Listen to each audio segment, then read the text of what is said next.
spins a web any size. Look out!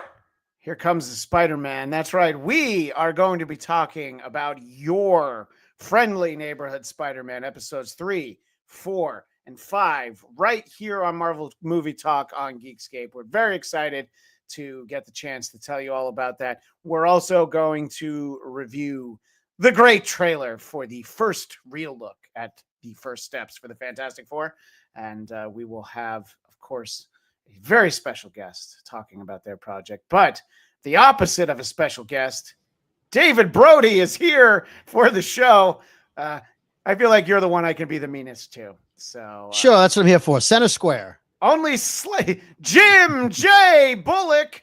And then, of course, I'll take Alf for the block. Eric Jobber, the great Eric Connor, showing off the black costume. And, of course, the one, the only. Oh, my gosh, everybody's got toys. And I had this one. This is my little stressor. How about squeezer. an R2D2 flash drive? Does anybody want that? Does anybody want an R2D2 flash drive? I got a microphone tribble. And best of all, Black Adam.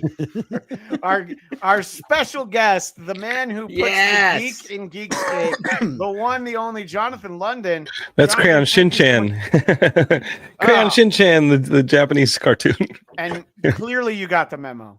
You brought the toys. Yeah. And we are talking I have our savior here. Are we getting political? Yeah. Are we getting political? Yeah. When don't we? And, Only because Brody's around. This is my son's, and I don't know who it is. It's somebody from Minecraft. I don't know if it's Alex. They're all Alex as far as I'm concerned. In any case, so we are going to talk about some big Marvel news. And Jonathan, we're going to talk to you about your exciting project and where people can find out more.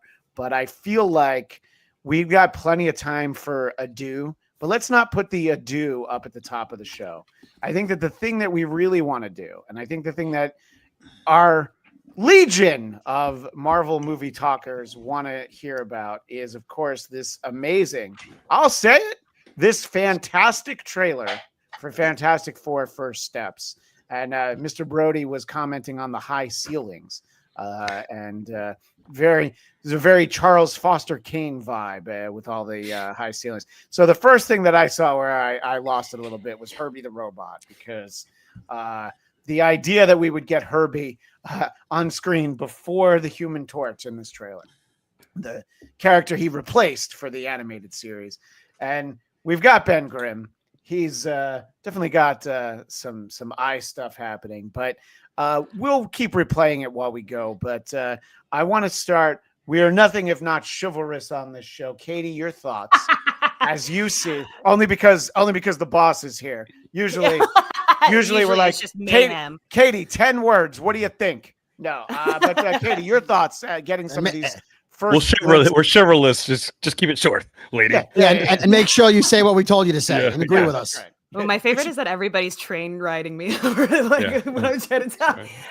You good. No, I really love this. This was fantastic. I love the fact that Ben Grimm starts off with taste testing, and I'm like, oh, okay, what's up, bear shout out? Cousin. Yeah, cousin. Which I have done in many improv scenes. I think Eric may have seen one of them.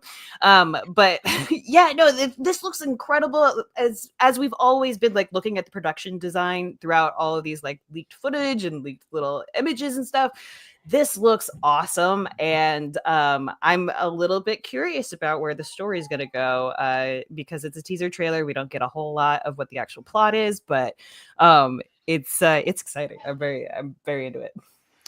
Yeah, I think it's mostly exciting because we're finally getting to see more than, just a couple of set photos. And, it's interesting that the leaked stuff we saw was also in the kitchen. So I wonder what percentage of this is going to be a cooking show. But Jonathan, 40 minutes. Jonathan, as you take a look at this, what are some of the thoughts that immediately come to your mind as you're seeing some of these flashes of our first family? I'm in love with it. I'm in love with it because we wanted the Chris Columbus version during the 90s, and we didn't get it. We wanted the Peyton Reed 1960s version during the early aughts, and the regime change at Fox gave that to Tim Story, and we got those versions, which had their pluses and minuses. And we finally get the 1960s Fantastic Four that Brad Bird kind of beat everybody to the punch with the Incredibles, and here it is with Marvel's First Family. I think it's awesome that it's called Fantastic Four First Steps, and that we have Marvel's First Family. It's probably set in a different universe than the one in the MCU that we know. I would think that because we're getting Doomsday and then subsequently we're getting Secret War, that this is probably a really fun trailer. It's really light. I do not anticipate this movie ending on an up note. I think this might be something they're keeping from us, but I think this might be the plot of this might be Galactus is coming and Reed has no choice but develop some form of a multiversal bridge, like he did when the Ultimate Universe was collapsing with the different incursions that we had introduced in Multiverse of Madness. And so with the Shalla-Bal, we'd still probably will get a Norrin Rad version of the Silver Surfer in the traditional MCU when that comes in, but in this version, Shalla-Bal is repping Galactus. Galactus, from what we've seen, looks great. I don't know who Malkovich is playing, but that looks cool. Maybe we'll get a little bit more of that. Maybe we get Doom as a teaser in the credit sequence, but I love everything about this. But I'm warning myself in my heart, this is probably a doomed world. No pun intended. There's probably Galactus might win this movie. Yeah. But if they're going to get in a multiversal bridge and come to our corner of the MCU as we know it, do not leave Herbie behind. He is going to steal this movie. I believe Herbie is going to do the Groot and do that stuff and be that heart of this movie. And the second I see Ben Grimm in that trench coat and hat, and he sees that rack focus on his old reflection, I'm just like, yeah, they're going to get it. They're going to nail this movie. Yeah, and I just want to piggyback on what you said about Herbie.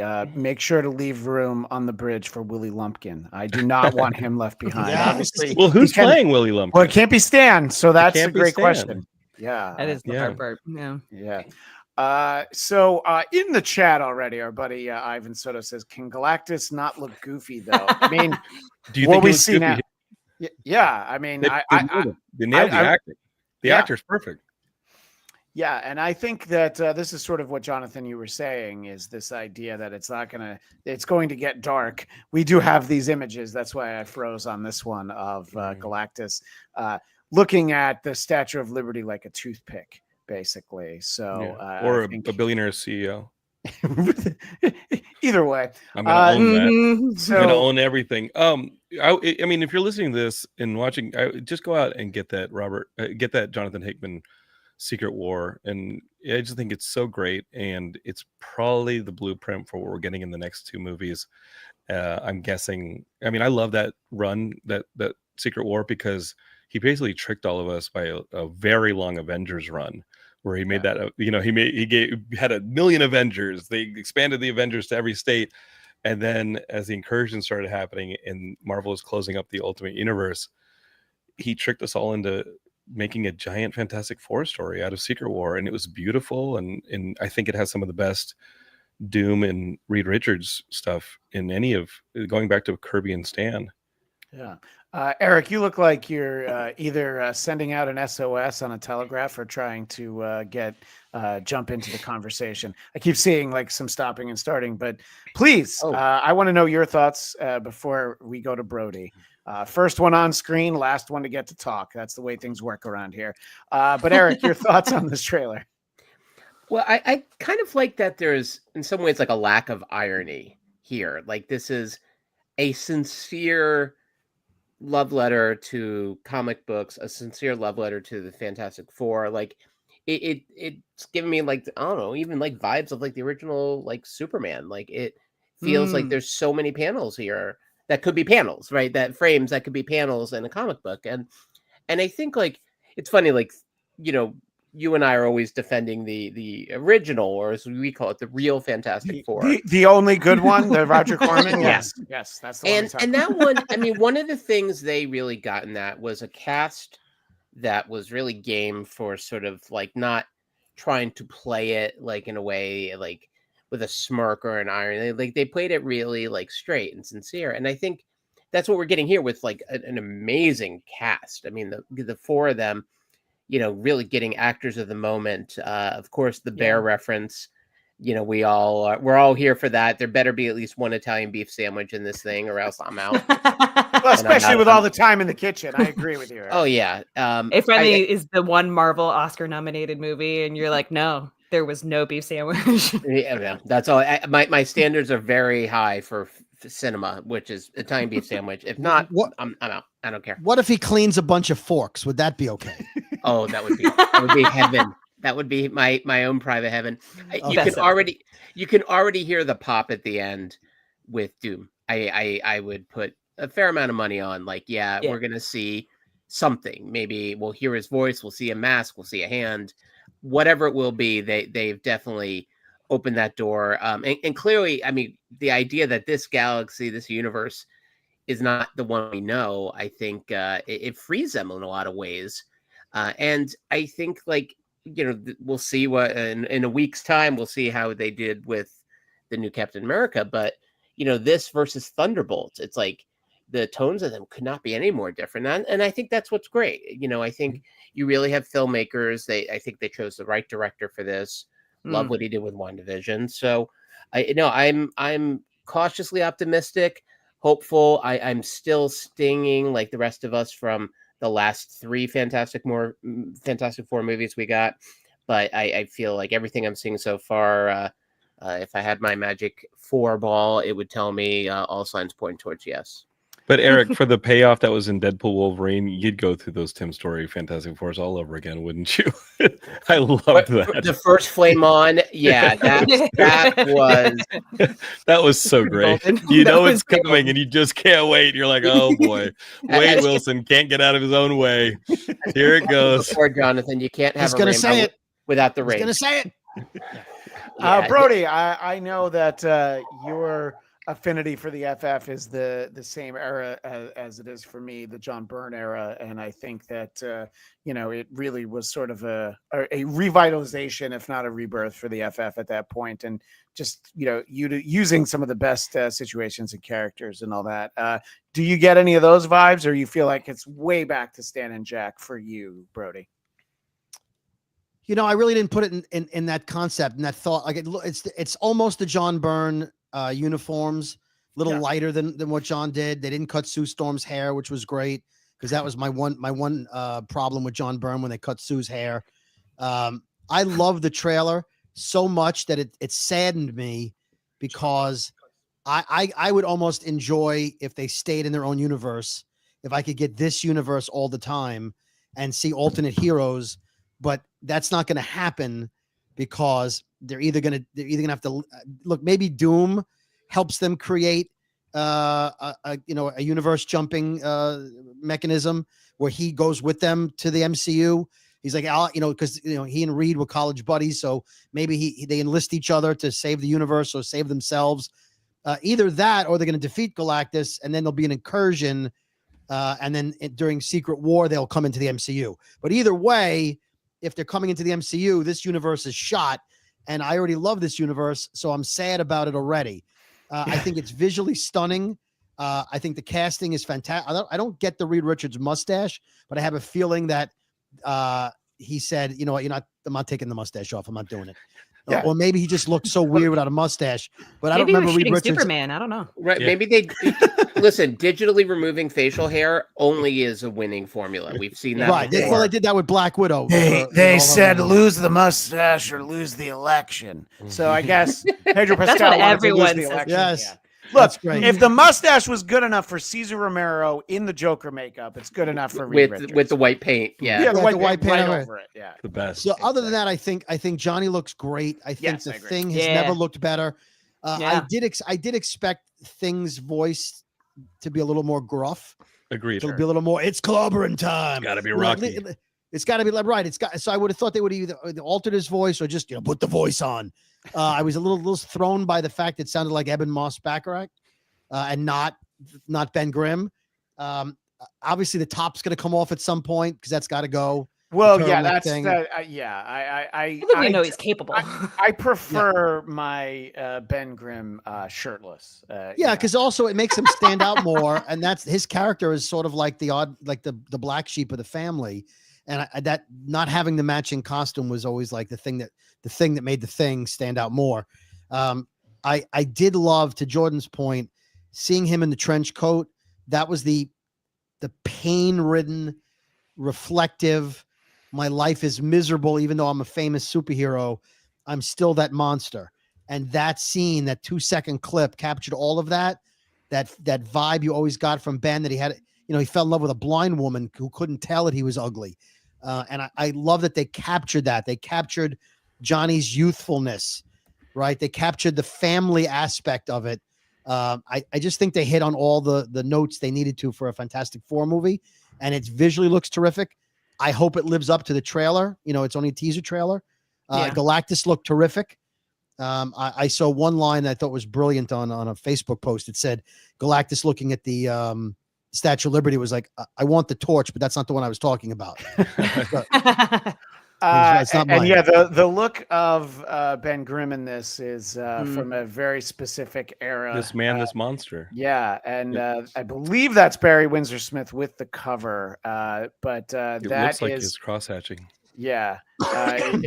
It looks like it was drawn by someone who everyone in the Marvel bullpen couldn't stand. So you have that feeling about it. Well, just so you know, Christian, I'm going to wear this outfit when we go see the Please movie in the do. theater. I have an overcoat. I But got a hat like nothing, that. nothing Oh, underneath yeah. it, Eric. Any Nothing chance, underneath the overcoat. That outfit, Any he got chan- arrested. any Listen, chance you can wear it late Thursday night when me, you, and Liam go see Captain America? I don't want to wait till July for you to wear this.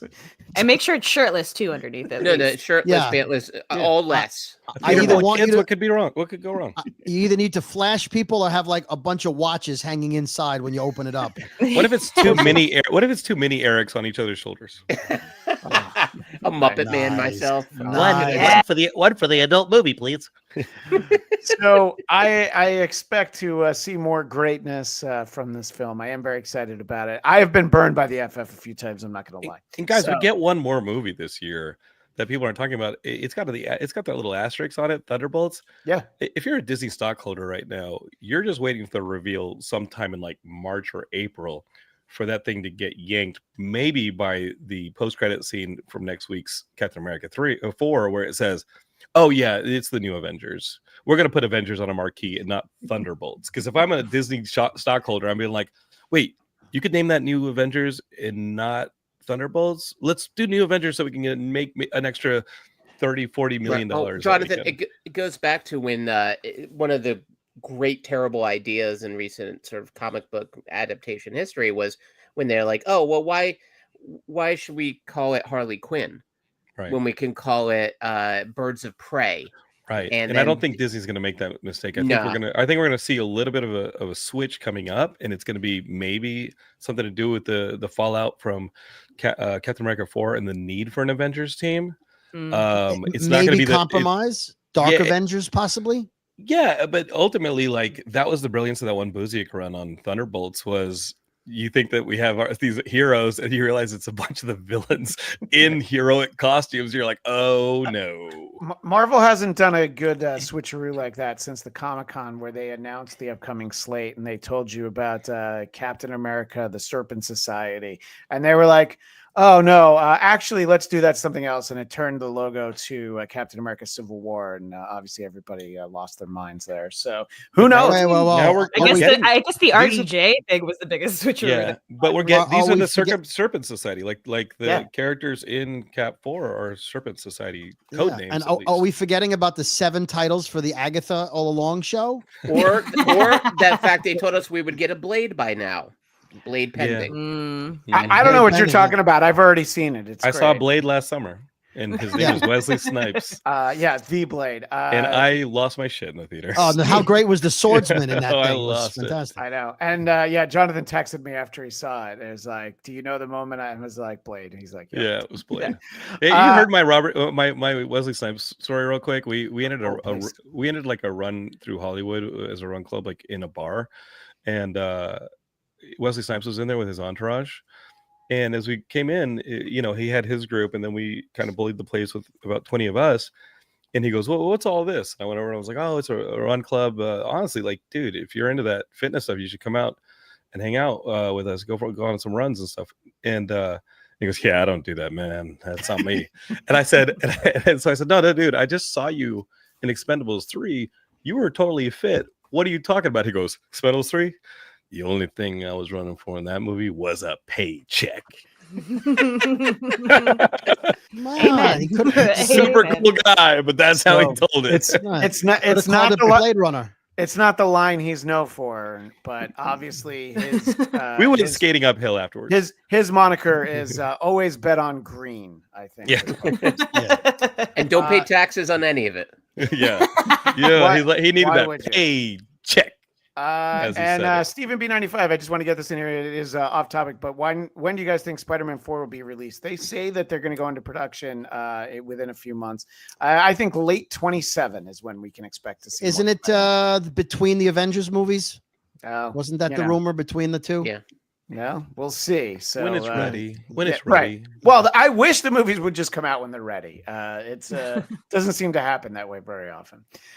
Anyway, obviously that was a lot of excitement this week, and I wanted Yeah. to start off with that. But I want to talk about your friendly neighborhood Spider-Man, who, by the way, is also my friendly neighborhood Spider-Man. He's all of our friendly neighborhood Spider-Man. But I wanted to know, because Jonathan, you weren't with us last week. I wanted to get your thoughts. We've got 5 episodes of this. We're already halfway done with the season. Yeah. And what are just some of your overall thoughts, sort of the consistency, some of the changes that they've made, just the whole thing entirely? What are your thoughts on your friendly neighborhood Spider-Man? Well, it's funny that last week I would have given a different opinion than I gave this week, because the first 2 did feel like they are pushing a lot of the soap opera that, Stan and Ditko did in their early Sure. issue. I thought that stuff was great. I think it's cool. There was just a lot of it. So we don't actually get to a chance and a beat and a moment to know Peter. We're seeing Peter react to a lot of stuff, but we're not seeing a lot of him. He's just getting a lot of stuff thrown at him. And then we start to kind of hit the right stride and in the 3rd episode, and you start to realize, oh no, this is an ensemble that's actually closer to an X-Men 97. It's just not a team story. We're going to spend as much time with Peter as we're going to spend with some of the other characters. And they start to, when you see Amadeus Cho, I was like, okay, I'm really into this. I knew he was in the show, but I kind of like him as an adversarial kind of peer of Peter's. By the 4th and 5th, I was like, I really dig this show. The animation won me over immediately because I like the cell shading. One of my favorite video games was the Ultimate Spider-Man game, which was kind of based, it felt like Spider-Man 2 when you were playing it, but it had great cell shading. And then, the swinging feels like those most recent Sony PlayStation games, and it takes a lot of information. I think it's educated by a lot of that stuff and modernized by it, but I don't mind. You and I joke on text, but I don't really mind like what they're doing, the liberties they're doing with the different characters, with the race swaps, gender swaps, all that stuff. This is all a multiverse. I think there's various versions of all these characters, and the characters are so dynamic and brilliant from their inception that they hold up no matter what you're doing with them. The truth is, I wanted to spend more time with Peter early on. I now have time with Peter. He's now starting to get himself in. The way he's just taking the bait on a lot of this stuff, from whether it's from Norman Osborn or someone else. Like, I'm like, Peter, you're going down, you're cornering yourself and you don't even see it. And I kind of love that. He's a genius with still a little bit of youthful naivety. I'm enjoying it a lot. I love that your dad senses just kick off just for this show. Yeah. Yeah. Well, interestingly that you mentioned that, because I talked about this last week. I have watched all 5 episodes with my 9-year-old son, Felix, and my 7-year-old daughter, Lucy, who Lucy's comfort level for Spider-Man has been both Eric and our buddy Nate Miller's favorite iteration of Spider-Man in animated form, Spidey and His Amazing Friends for preschool. Eric, what did your wife say when she heard you watching an episode? It was something like, why are you doing this to yourself? But that's also what she's honestly said almost every day for our entire marriage. Wait a minute, what were you doing with yourself when she I didn't say when you were having Ring your the bell. So, but anyway, my daughter loves that iteration because and look, it works great for little kids. For anybody that hasn't seen that, because Peter, Miles, and Gwen, they're all friends, and they're Team Spidey, and they get into shenanigans with a Green Goblin who he's just gobby. He's not that bad, you know. He doesn't really do too many things. He's not really a bad guy. You know, he's just misunderstood. He's more of a prankster and a troublemaker. That Guys, Goblin. that's Ophelia's version too. Like he's got this little book. Yeah, And that's Ophelia's version too. Wait, have this they little done book. Have they done Punisher yet? Like, is there Punishy? yeah. He has one of those bubble guns, and yeah, he uses it on people who sell illegal fireworks instead of actual drug dealers. So. Does he have a skull on him? He's got Casper the Friendly Ghost on his shirt. Like Okay, that's what it is. Okay. Yeah. What were you going to say, Jonathan? He has Ghost Dad. One of the cool things about this series is one of Katie Hampton's former co-stars from Chasing Fletcher Allen is in this, and he's about to become Tombstone. Mr. Eugene Bird is the voice. playing Lonnie? He plays Lonnie, who I think is a great storyline. Yeah. Oh my gosh, it's the best. It's one of That's the best Eugene. characters. Yeah, I didn't realize that. Oh, That's I gotta shout him Eugene's out. voice. And on That's top of that, awesome. the unicorn in this past episode is the Yes. voice of Ash Ketchum, Ash Sharon Ketchum. Chenna. Mhm. Like, it was awesome. We've heard her Yeah. as Ash Ketchum, and that's fun and great. This is totally different, and she kicked ass in this past episode. Yeah, Yeah, I I think that feel we're like getting all- to spend so much time with Lonnie Winkin, and you know, like in the I think it was the first episode, maybe the second. We actually go home with him, and we talked a lot about this last week. That it was really just surprising. I'm like, oh wow, this show is really going for something that honestly I didn't expect. Only because it's about Peter Parker, and they're not afraid to turn away from him a little bit, the way the comics would, and just sort of the story we're getting, building to look. As soon as we know his name's Lonnie Lincoln, there's some of us who go like, oh, but then at the Yeah. end of this run, he's like, Tombstone, and we're like, oh yeah, just in case you didn't get. Doesn't mean bad stuff isn't about to happen to him. No, just, yeah, but- maybe eventually. Guys, there's Which so is many. sad. Same thing about Norman. Like, I'm like, okay, when's Norman going to turn? But at this point, I feel like Norman is a mentor. He's the Uncle Ben type father figure that needs to step in and kind of teach him the ropes. And some tragic things are going to happen to all these characters that we're currently investing in. And I can't wait.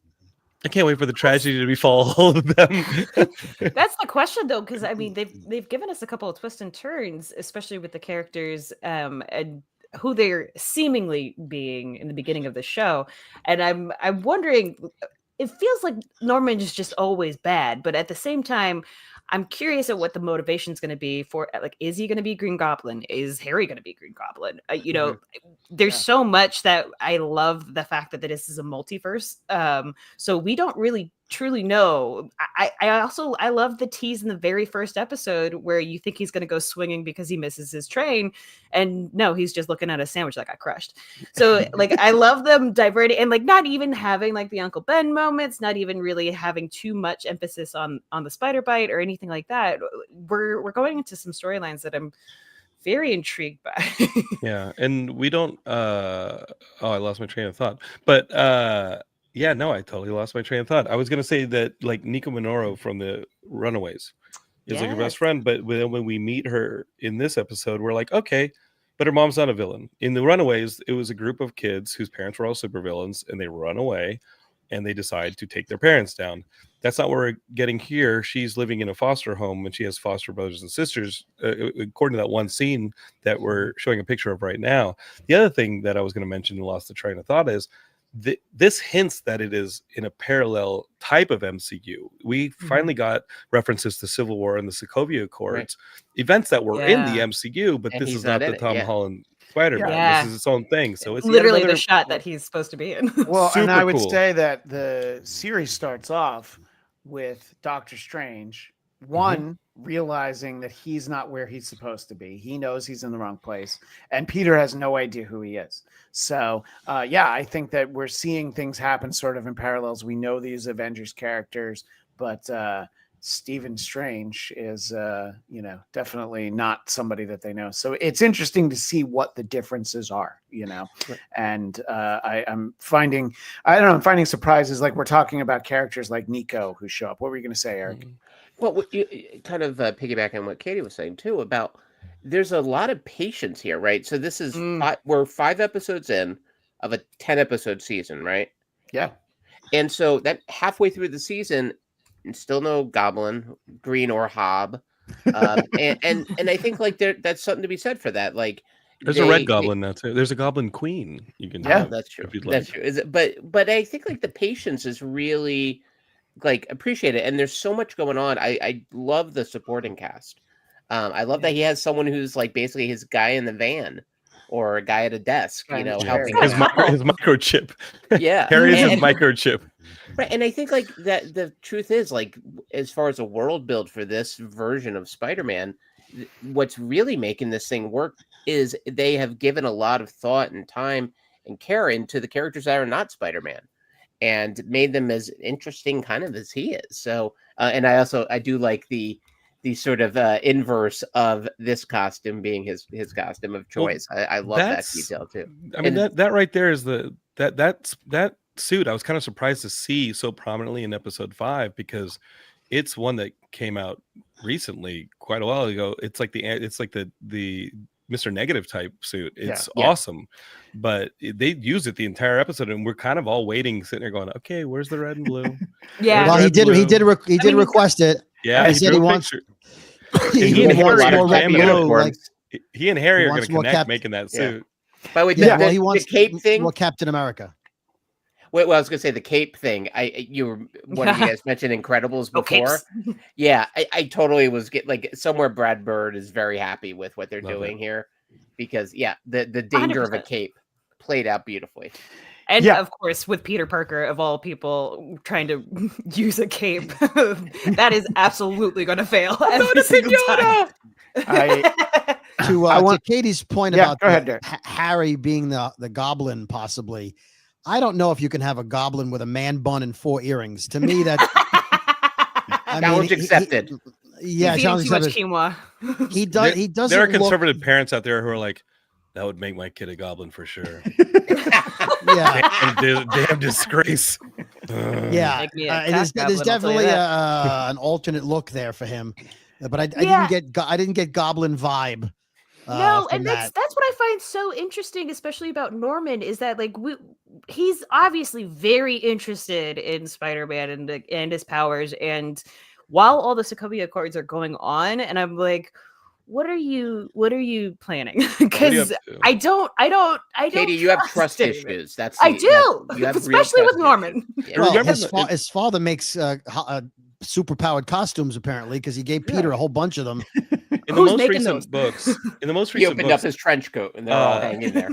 there was Norman actually got like stabbed by something that removed all of the evil inside of him, and he became a mentor to Peter and Miss Marvel. They all worked at Oscorp, and I was like, okay, how long is this going to go? And then slowly the voices start coming back, and the evil comes back to him.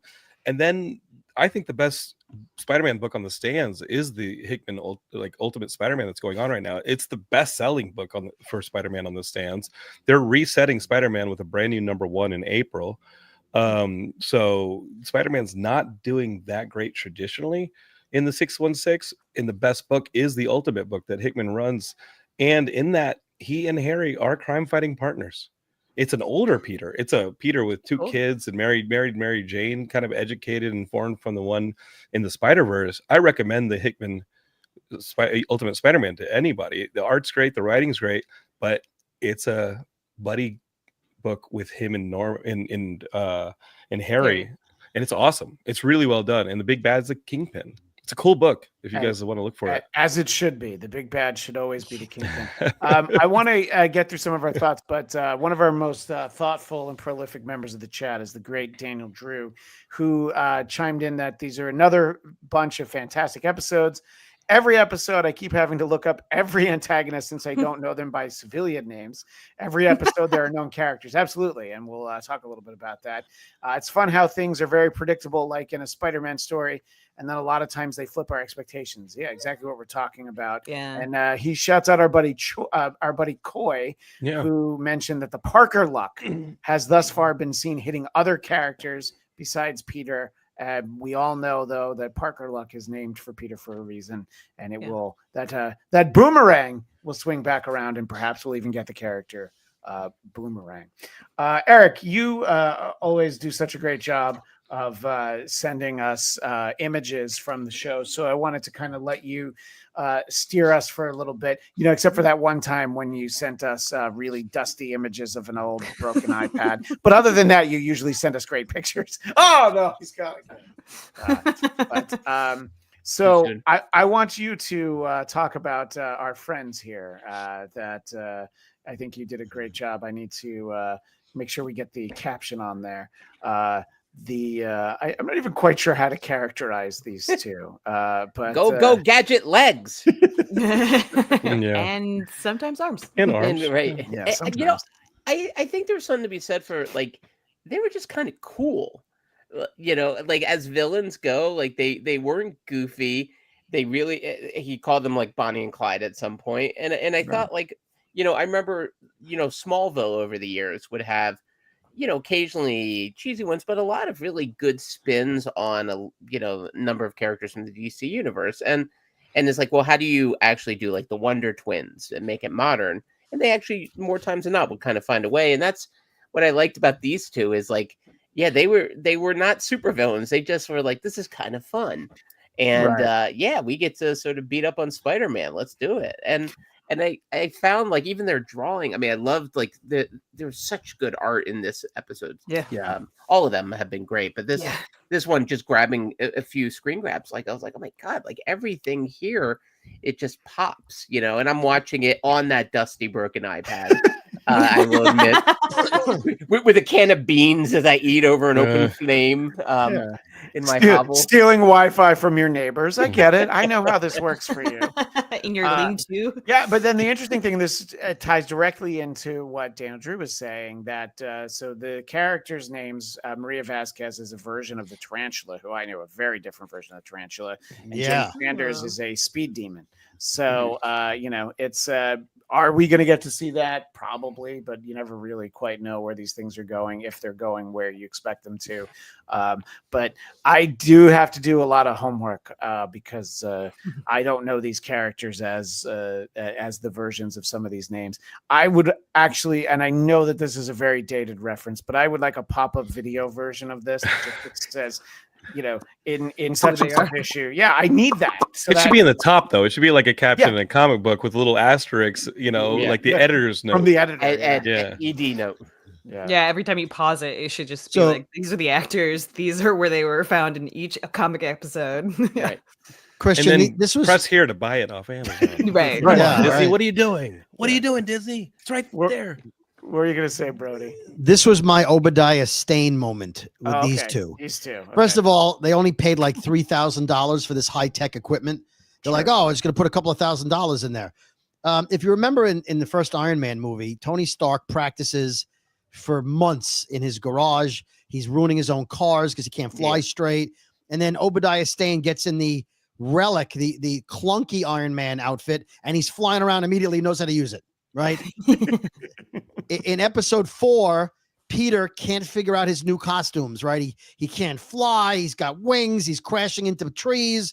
These two idiots get this equipment. All of a sudden, they're superstars like Obadiah Stane. They're running. She's cutting light poles. There's no Brody, they got street smarts. Come on. That's Tarantula Stane. That's her full name. That's right, so that's what it reminded me of. All of a sudden, Obadiah is fighting Iron Man, who had to practice and train for months. And he's like, I'm going to just go in that building, get in this old clunker of an Iron Man thing, and I'm going to fight. I'm ready to go. I already know how it works. These two are way too good.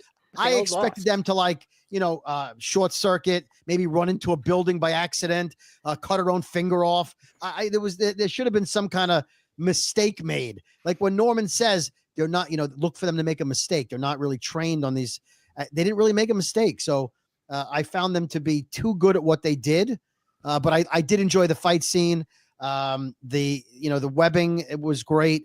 I still don't know how he gets webbing on the other side of things, but other than that, it was a good episode. But I just wanted to reference the Obadiah Stane because these two street hoods, suddenly became supervillains. I do like when they take the time, and the Ms. Marvel live action series, I think, took a little time. But like, yeah, she doesn't really know how to do all this stuff yet. Right. Yeah. When it, sometimes it's just a montage that's like 2 minutes to I don't know, some like 80s song from like Survivor or something, and I'm like, okay, great, you showed us that they took time.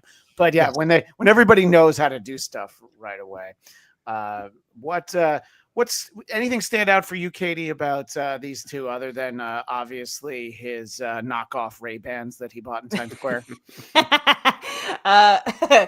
No, I liked these guys coming in and being sort of like the first bigger villain that wasn't just like a street punk for Spidey to fight. And I feel like this is also getting Peter to understand that like there's going to be way bigger fights ahead. And I love that like this is kind of our first mini boss battle here with these guys. And I thought it was really good. We also see a lot harder hits in the next couple episodes, but especially with Unicorn, holy cow. So it's interesting to me that I get what you're saying, Brody, that like they may have known it too. I feel like if we had seen their training days, it would be really annoying. And No, but they could have said something like, you know what, we've only had this stuff for 3 months, but I love it. It's a great investment. There was Yeah. also that knucklehead smelter type character in episode 2 who was Yeah. lighting the warehouse Yeah. on fire, and Yeah. he didn't seem like he knew what the hell he was doing either. Other true. than he lighting the definitely place did up. that. But also He went to Spidey the kinda wrong screwed up street. pretty Yeah. easily. He went to the wrong Yeah. street. He's a knucklehead, Yeah. and he actually found out. Guys, you don't know this, but behind the scenes, that was the same warehouse that on top of it has the giant PepsiCo billboard Mm. sign from Madame Web. It's not. Oh, It's not. damn But it, similar. I was convinced. They should have united them and been like, "Oh, that scene's happening at the same time Madam Web's doing a giant PepsiCo Right. product advertisement." No. Did you guys Hey, see that? at there's the your end of that? multiverse. Cuts to an empty just movie waiting- theater, so we Waiting know for it's Madam Web. Vulture.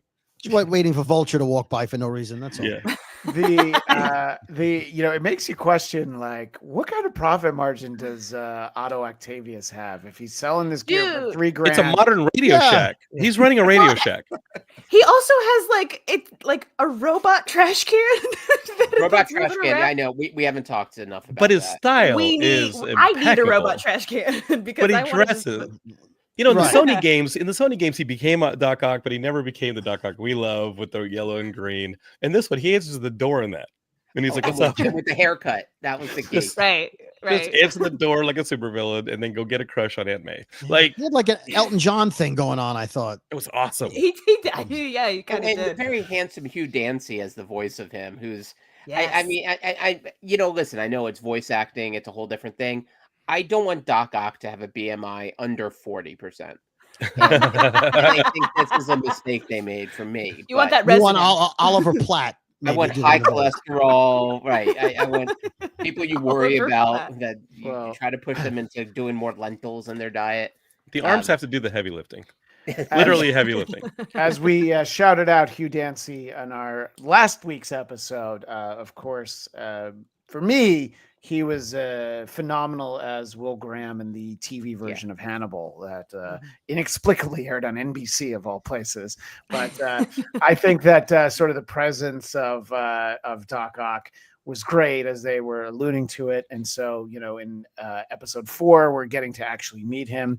And I have to explain to my daughter that who knows Doc Ock as a girl. I'm like, wow, this is her dad. It's a whole thing. It's different. This is, it's tough to when you're comparing notes that are written on little tiny scraps of paper. But it's cool to see that we get Matt Gargan, we get the Scorpion. We don't get him in the suit. But he's got the tattoo, so he's already most of the way there. It's coming. It's coming. Yeah. And Daniel Drew is a little eagle-eyed on some of the references there in the comments. One of my favorite, hapless Spider-Man villains, Leapfrog, whose whole thing is I can jump with big feet. Yep. Yeah. In a frog costume. Like one of my favorite ones so much that in the Marvel role-playing game, the tabletop role-playing game that they had in the yellow box. Yeah, And sure. then they had the City Edition. I've got both of them in storage. We can play them anytime you want, guys. We maybe should do it right here on Marvel Movie We'll Talk. come over. Yeah, we'll Just come play over. it. But I created a leapfrog type character to play with in middle school, and that was mine. And the DM couldn't help but just smack me in the wall. I'd be like, "Oh, good, you turn a corner and the Juggernaut's staring at you." And I'm And like, now you host. You're a host on the podcast network called Geekscape. Wow, I would have thought that. And just remember, everyone out there, he got out of the basement. He's got a beautiful wife and baby daughter. Like, he's doing great in life. Yeah. So there's hope for all of you. Hey, while we're mentioning all the villains, did we mention on the first 2 episodes Lizard? Did we mention her? We did mention briefly. last week. Yeah, we kind of touched Yeah. on it. But "There's a Dr. Connors." yeah, there's a Dr. Yeah. One's with one One arm. arm. Yeah. One Yeah. arm. That one's Who gonna doesn't hurt. seem to be too inhibited by just one arm. Seems to be Yeah. doing just fine. She's a boss. It's Hell so interesting how they're setting up these like well-known villains with different characters, but it's also like, are you going to actually make them a villain though? Like, I mean, Lonnie was set up so well, and so we can only see his downfall from here on out, especially because his silly Well, little. I think it's cool that they made Oh, go ahead. Lonnie kind of the Flash Thompson type character Yeah, at that yeah. high Oh, school, yeah. and I thought that was That's super what cool. I thought he was gonna be Flash, honestly, Right, until he was like, "I'm right. Lonnie," and I was like, "Ooh." You can call me Katie Hampton's Flash. co-star. Yes, Right, yes. exactly. What were you going to say, Brody? Oh, Sorry about just that. that they did Dr. Connor in one of the Spider-Man movies, didn't they? Where he was a Yeah. professor at In the Yeah, both of college, them. Get but then- Dylan Baker. right. Amazing. right, Dylan Baker. I right. wanted to see that But he Dylan was- Baker version so Oh, yeah. much. I Yeah. know. Yeah, they just kind of threw it in front of us and then didn't do anything. They might Yeah. have if Raimi had done a fourth. Yeah. Yes. And this is years ago, before he went and did the Oz movie. Raimi went and did the Oz movie instead of Spidey 4. And I remember I had a relationship with Raimi's first or his Scott Stockdyke, who won the Oscar for Spidey 2. And Spidey 3 was, it was a rushed job. They wanted another year on Spidey 3, and Sony said, "No, we're going to release it this date." And financially, Sony was right. That date made a ton of money, and that first weekend was more than Spidey 2 and Spidey 1. But we got the Spidey 3 that we got. And it was impacted by the writer's strike and being unable to fix that script in time. Parts of that movie were rushed and improvised, and I saw Spidey 3 again recently, and I was like, "Oh, this is a good 2 movies that are kind of squished together." Yeah. But the fourth movie, there was going to be a Voltress, and they were testing Anne Hathaway's costume for the Voltress. I wanted to see Dylan Baker's, Lizard, and perhaps that was part of it, and maybe part of that became the first Amazing Spider-Man movie. But I thought that would have been really cool to see Dylan Baker, who's a phenomenal actor, Yeah. see that playing that would have been so great and tragic. Every Spider-Man villain has to be tragic, which is why by episode 3, 4, or 5, I started realizing what they're doing with the supporting cast, and I was like, "You're gonna break my heart." Yeah, literally. Let's go, because I'm loving the supporting cast. Which in the first 2 episodes, I was like, "Give me more Peter." Now I'm like, "Okay, got it. You guys are Well, you what's guys going to are happen? doing this?" What's going to happen with Nico? Because we really didn't talk about this You're either. so But good. when the spider jumped off Peter, it jumped on her suitcase, Bag. Right. Yeah. her Right. bag or whatever, right? So Yeah. that thing may bite her before the season's over. Maybe living in wherever she's Might living. have already bitten her. Or I one want of her the to find Foster this. I want her to siblings. find the staff. I want her to find the staff that she has in Runaways, which allows you to cast a spell in the presence of contact with blood. Which is an awkward thing for a teenager to have. But that's kind of the something fun that a of teenager Runaways, right? Girl would have a lot. Yeah, and you can't Um, repeat spells. The cool thing about Nico Monroe, like that staff, you can't repeat spells. Once you use that spell, you can't do Oh, it again. cool. And I thought the ABC or the Freeform Runaway series was a lot of fun. I thought it was really cool. Here's that character again, getting a second at bat. I want more of this. Yeah, no, I think that we theorized a lot about that last week. I think it'll be great to see, and sort of what you were saying, Katie, all these things that we might get. We're halfway through the season. We're not I know. getting all the things this season that we might, that we think we could. So it'll be interesting to see what we're left still waiting on when we get to season 2. But I feel like you were about to say something, Katie. Oh no, I was just gonna say that there is definitely something to do with Nico and her hatred towards the Osborns, and I'm really, really curious what story they're gonna tell in this, because clearly just Peter going and working at his tech place, like obviously she has an issue with that, and she kind of like sees him like an Elon Musk type of character, and like how could you work for somebody like that? And then we also have Harry coming in to watch the movie with them, and she is not okay with that. Yeah, but she's a good friend, and she's like, yeah, sure, it's fine. Peter sits between us. Yeah. Daniel Drew says, was it her bag? I thought it was another kid, perhaps Cindy Moon. Do we know that it went on Nico's bag? I thought it was the pink bag. Yeah. I thought it was Nico's bag. I mean, we can go back and watch it, but either Eric, way, someone's getting bitten by that spider. Yeah, and I want to know who it is and when it is. And if Daniel Drew says it was someone else, he's not sure though. He said he thought it was, so he's not sure. And just to Jonathan's point, Daniel lets us know he has the entire Marvel Unlimited board game line. If we ever want to visit Washington, D.C., we can tabletop game it up. A couple hundred character choices. Let's go. Daniel, as soon as I can, I will take you up on that. But, I met Daniel at San Diego Comic-Con. So perhaps if you'll be there again this year, check a second bag, and we'll see if we can find some time. Let's do it. Let's just hold it at the Geekscape booth. Yeah, right. Exactly. Come on now. That's what it's there for. We'll be back. Yeah, everybody can come up, and it's like, oh, I'm going to tag out. Why don't you take over for a little bit?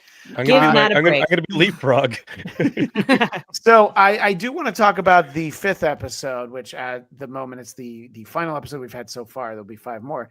We've alluded to the Unicorn Unleashed because we do get a version of Rhino, and a lot of this series has been versions of characters that we know. And Eric, I'm going to start with you because I know for you, there's only one true Rhino. There's the definitive Rhino, and that's of course Paul Giamatti. Paul Giamatti, yes. Not the one in Craven. not the one in Craven that hulks out when he unplugs his juice or whatever the heck happened in that. Because that's Paul Giamatti in every movie. He always hulks out when you unplug his juice. Well, I always think that Paul Giamatti is playing the same character in every movie. It's just an extended universe. So I feel like it's all Rhino, Howard Stern's universe. Yeah, I was going to say his Rhino with pig virus. It's all pig virus. WNBC. That's the same Rhino. But what did you think about this inferior Rhino, Eric, that wasn't the Giamatti verse? Listen, I mean, they can't give me everything I want, and I'm okay with that because I think that's how you kind of make a Rhino work, is like you give it kind of like a headpiece, and so thus it's like I think they're being smart about how they're making these villains pop up, where they still feel very much of that world that they've created in the show. They're not so fantastical, magical. Like there's an actual reality to it. So I think I'm again, once I got past my initial disappointment of the lack of Giamatti, even Bart Giamatti, his father, who was commissioner of baseball, I would have been up for that. But without the Giamattis, this works really nicely. And I think that little gang of the Russian, I believe, or I wasn't sure if it was Russian or Ukrainian. Yeah. Well, it's also like the Wrecking Crew, Sokovian, right? Oh, I want to see like the Wrecking Crew, which I've always had a soft spot for the Wrecking Crew. I love them. I want to see Fancy Dan and the Enforcers. I want to see all those nerds coming in here. I love those street villains. I love that stuff. Did you catch the reference to the Tracksuit Mafia that they made? Yes. Like if we didn't rob them, yeah. He says when they're first pulling out in the van, he says if we didn't do it now, it might have been the tracksuits that got here first. Mm-hmm. And I want to see Daredevil. I mean, we see Daredevil in a teaser. I'm waiting for that one. I mean, I'm excited. I feel like we have to get Daredevil next week. But does he do the walk? Well, do you have to have next week? More? Does he do the walk? Does he do the walk of shame though? In your friendly neighborhood Spider-Man. That is purely for She-Hulk. That's the Tatiana Maslany special. Guys, I can't wait until the Fantastic Four come into the traditional MCU and She-Hulk jumps in with them.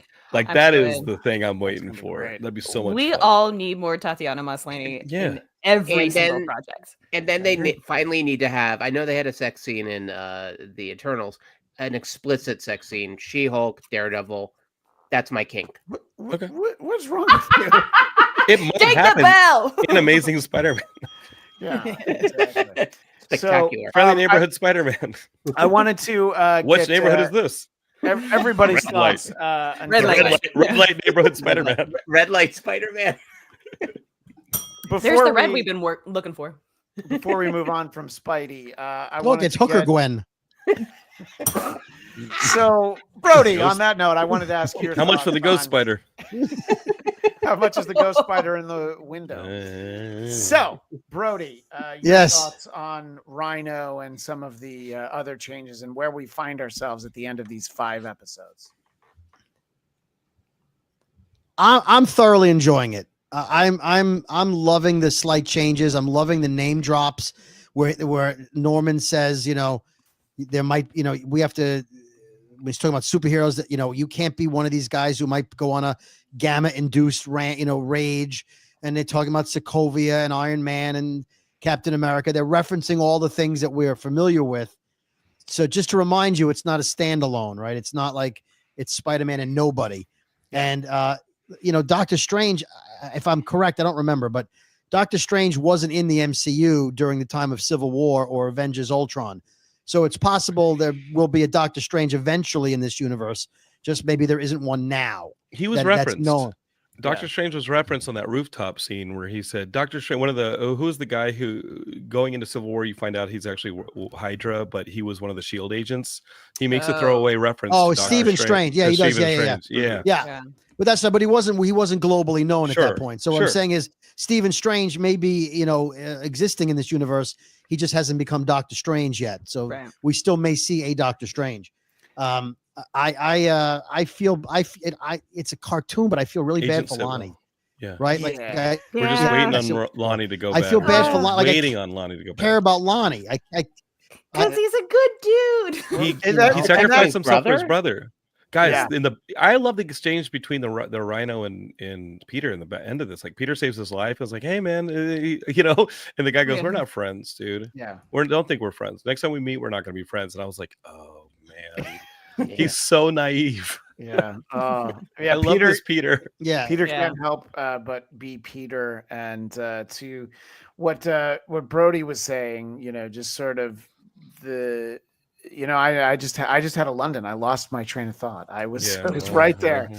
But Brody, I what was were you talking about I was caring about Lonnie. So think about Lonnie. Down, where were we a week ago? We only had 2 episodes with Lonnie. He's a star of the football team. He's dating the girl that Peter likes, and he's like, "Oh, Peter's going to be my friend." His life was perfect 1 week ago, and then these 3 episodes, you're like, "Oh no, he's down a dark path. He's gonna be tombstone probably by 1 more week." Oh, he's gonna need so much skin cream in like a week.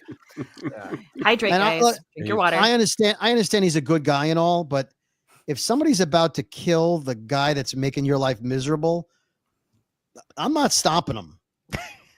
Yeah. Like, he could have been out of that gang by just sitting there. You know what I mean? Like, hey, I didn't see anything. Oh shit, the guy's dead. Gotta go. Hey, I can still make practice. I'm not gonna lie. I got real mad when he called him out for practice. I was like, no, don't. You were doing so well in practice. Yeah. Right. Yeah, but something tells me I hope Lonnie really enjoyed that one game that we saw them win, because I don't think he's gonna get to suit up anytime soon. They didn't even deal with his stab. You worked your way out of a pretty vicious gang, and now look at you. Well, that was just because of my love for Lambada, the Forbidden Dance. Yeah, So, you made it weird, and the gang kicked you out. It's the only way you could have left it alive or lambadaing. If only that were the first time that happened to me, that I got. Weren't you guys the NBC page killers? Weren't you with the that's what it was, right? With the matching blazers? We had the very big high heel shoes that we used for. When you hear them clacking, you want to start running. Trust me. Rockefeller Center is our turf, motherfucker. Clickety clack, here they come. We started the musical Stomp. Actually, Stomp on your face. So, Katie, kind of similar question for you. We're getting the Rhino, and we're seeing all of this. So we're halfway through the season, which sounds crazy. Your thoughts as we look towards getting 3 more episodes a week from now? Wow. I'm excited to see who else pops up. I'm excited to see whichever. I feel like, man, I don't know, guys. I do not trust Norman. I don't like the fact that he's gone through so many suits with Spidey, and some kind of iconic suits too, which was like, what? You're the one who created these? And then also, who is creating these suits on top of it? I just don't trust Norman, but I want to. That's yeah, yeah, you know, he's kind of given us indication before that maybe we don't trust Norman. Maybe we Osborn. don't. Yeah. And also, Paul F. Tompkins hitting it hard again with poor Peter's presentation. I love PFT. I love I know him. you do. I Yeah. hate him in this. Well, before we move on, Jonathan, any final thoughts on Spidey? I mean, I think we're all enjoying it. And just as a quick aside, Brody, you weren't necessarily sure you were going to enjoy this, right? Before we started. Yeah, I thought visually it looked interesting, but I thought it was going to be very young. Yeah. And I was concerned it was going to be goofy young. And it turns out that it's sort of young enough to appeal to a younger audience, but also enough adult content and Easter eggs and fantastic animation and action that, you know, it's sort of like it's right in the middle. It's right where it needs to be. So, I'm pleasantly surprised by it. And I just love the animation. The shadowing, you know, is terrific. And the colors and the way, as Jordan pointed out, the web slinging is smooth. Jonathan, sorry, Jonathan. Jordan told us that too. No, it's fine, John. I'm sorry, Jonathan. Wait, It's all smooth. I love the costume he's in now. Aunt May is young, which is you know. All right, now you're talking. All right, now I see what Brody's yeah. We know him as David Brody, but he introduces himself as Brody- the Prowler. Aunt May, how about Aunt Yes? The original Aunt May was like 85 years old, so it's nice that they're keeping with the Marissa Tomei Aunt May. They're keeping it youthful looking. Brody just saw her cleaning out Uncle Ben's shit and was Oh like, my God, I clean out my she's closets, ready." baby. That's my room She- right there. That woman sparks joy. She's cleaning up. Peter can't wait till Peter starts calling you Uncle Brody. You know, in terms of it, you know, I wish the show was a little bit more young in the sense of I wish the dialogue was a little less harsh, and it's not as bad as it could be. But I'm like, oh yeah, I don't usually watch shows with the kids that have that word in there, but whatever, it's not the end of the world. But anyway, so Jonathan, before we move on, any final thoughts here on your Friendly Neighborhood Spider-Man? No, Derek said it. Like the cell shading. No, I think that the cell shading is what kept me in the show in those first two episodes, where I wanted more Peter, but I had to realize that this is a great ensemble, and they're planting a lot of seeds for my heartache. But that cell shading is amazing. My favorite cell shading to date, though, is Otto's glass flare. The little flare in his glasses, that little kind of half star thing that he's got, it doesn't move even when he moves his head. That, like, it's still there, and I'm like, oh guys, I love this. This is so much fun to watch. It's just fun to watch. I agree. Yeah. It's a beautiful show. Yeah. And by the way, I watch it with my kids, but also my wife watches it with us, and she was sort of what you're talking about. She was glad we got so much Peter, because my wife likes when we get Peter Parker in the stories. I'm just going to move on. Good old PP. Hey, special hey, Valentine's Brody, Day. hey, Brody, Can't get this enough isn't the morning zoo, okay? We try to Zip, zip, zip, zip, zip. Yeah, I know it's not because I'm Morning here. drive. That's how I know it's not. So, Listen, you said but- your wife likes a lot of Peter. What am I supposed to do with that? Yeah, Peter Parker. And you know, of the many complaints she had about the Zack Snyder Superman was why wasn't Clark in this more? Why didn't we get to know Clark? And so I think that getting the balance, you have the 10 episodes to play with. So I think they're doing a great job with that. So very excited to watch the rest of it. The whole family's in for now because I basically make them. So Can you spend time with me? Yeah, sure. As long as you watch the geek content with me. What are you going to say, Brody? I do have a criticism of Peter, and I know he's young, but I noticed it. No, Peter Parker. I noticed it in the first episode where he's on the rooftop and he takes his mask off and he's looking at whatever he's looking at. Well, after he gets discovered by Norman Osborn by changing in the inside the building where there's security cameras everywhere, and I think it was episode 4, he's on the roof again with his entire face exposed, looking at whatever he was looking at. There's cameras there's security cameras everywhere. His intern Wha- friends, they gotta know. They've Oh, they gotta know. know. Sure. You know, like But, who I mean- who's making those suits? Like who's developing the Just a tech for Right, big but this? secret. everybody's got cameras and cell phones, and he's look. You want to lift up your you want to eat a sandwich. I get it. Lift up your mouthpiece. And eat a sandwich. Deadpool thing. But you don't yeah. need to put the mask up here where your entire face is exposed, and you're in the Spidey outfit, and you're just standing on a rooftop. You know, so I want the scene in episode 8 where he comes clean to everybody, and they just like, "Yeah, dude, we know. We just wanted Yeah. to protect your secret." Everybody Like, knew. we're all in on it, Yeah, dude. Yeah. my favorite reveal like that in Marvel in the comics was there was a stretch in Wolverine's solo book where he needed to go by this character Patch, where he just wore an eye patch, and he comes out to everyone, and they just kind of look at him and they go like, "Yeah, we know." First of all, he had the Wolverine hair, and it's like, yeah, we were just all like, You wore a tuxedo for the first time, yeah, Logan. Like, yeah, yeah, we know we're it's like- you. we're like, why is Logan pretending? All right, let's just go along with it. Did he Clearly, it's remove his important. eye patch, and that's when they finally recognized him? Yeah. No, they recognized him the Yeah. whole time. Yeah, it's like it was the this claws. is It was like combing his Madripoor hair. is full of Madripoor is full of the biggest scumbags on the planet. We You're trying to sneak in here in just a tuxedo and an eye patch? yeah, like, No, we you gotta do better. We get it. You're By the you're way, 5'1". Yeah. Deadpool in the chat making the point that just because you're paranoid doesn't mean they're not after you. If Peter's got a phone, the government already knows he's Spider-Man. Yeah, absolutely. He just has his phone. It's not even turned on, and he's changing into Spidey and swinging around. So Yeah. very excited for more episodes, and we're going to get a bunch of them in a hurry. We've got Captain America, Brave New World next week. We're going to be busy bees over here, but we Isn't it wanted to. great? Isn't it Oh, great? this is Isn't it great? last year was Been a a minute. little light on Marvel. We had X-Men 97, we had Deadpool, Wolverine, both amazing, but I felt like I needed something else, just a little more. So, but to tide us over until next week, we're going to talk to the great Jonathan London No, about. don't say great. But, You're thank you. great. Have You're fun. great. No, I have come some on. fun parts. Yeah, thank you. Yeah. So please tell our audience about Paul London, Hero of the Prophecy, where they can find out more, and what they should know at this moment in time about it. Well, this is the first issue in a series that I've written. It's a comic book series. It was in its inception, it was a movie, and then it was a TV pilot, a sequence of shorts. It's been a few things, but Paul London, Hero of the Prophecy. You can find out more at herooftheprophecy.com.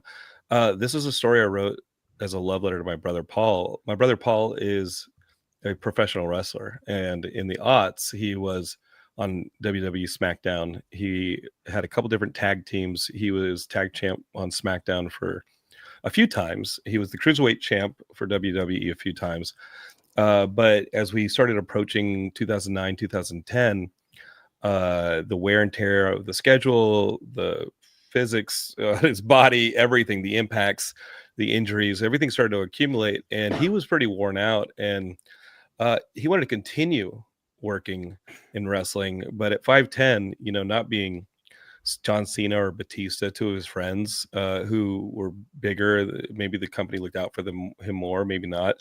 The cruiserweights were always kind of rudderless in WWE. They're hard to market because they're smaller, they look like everymen.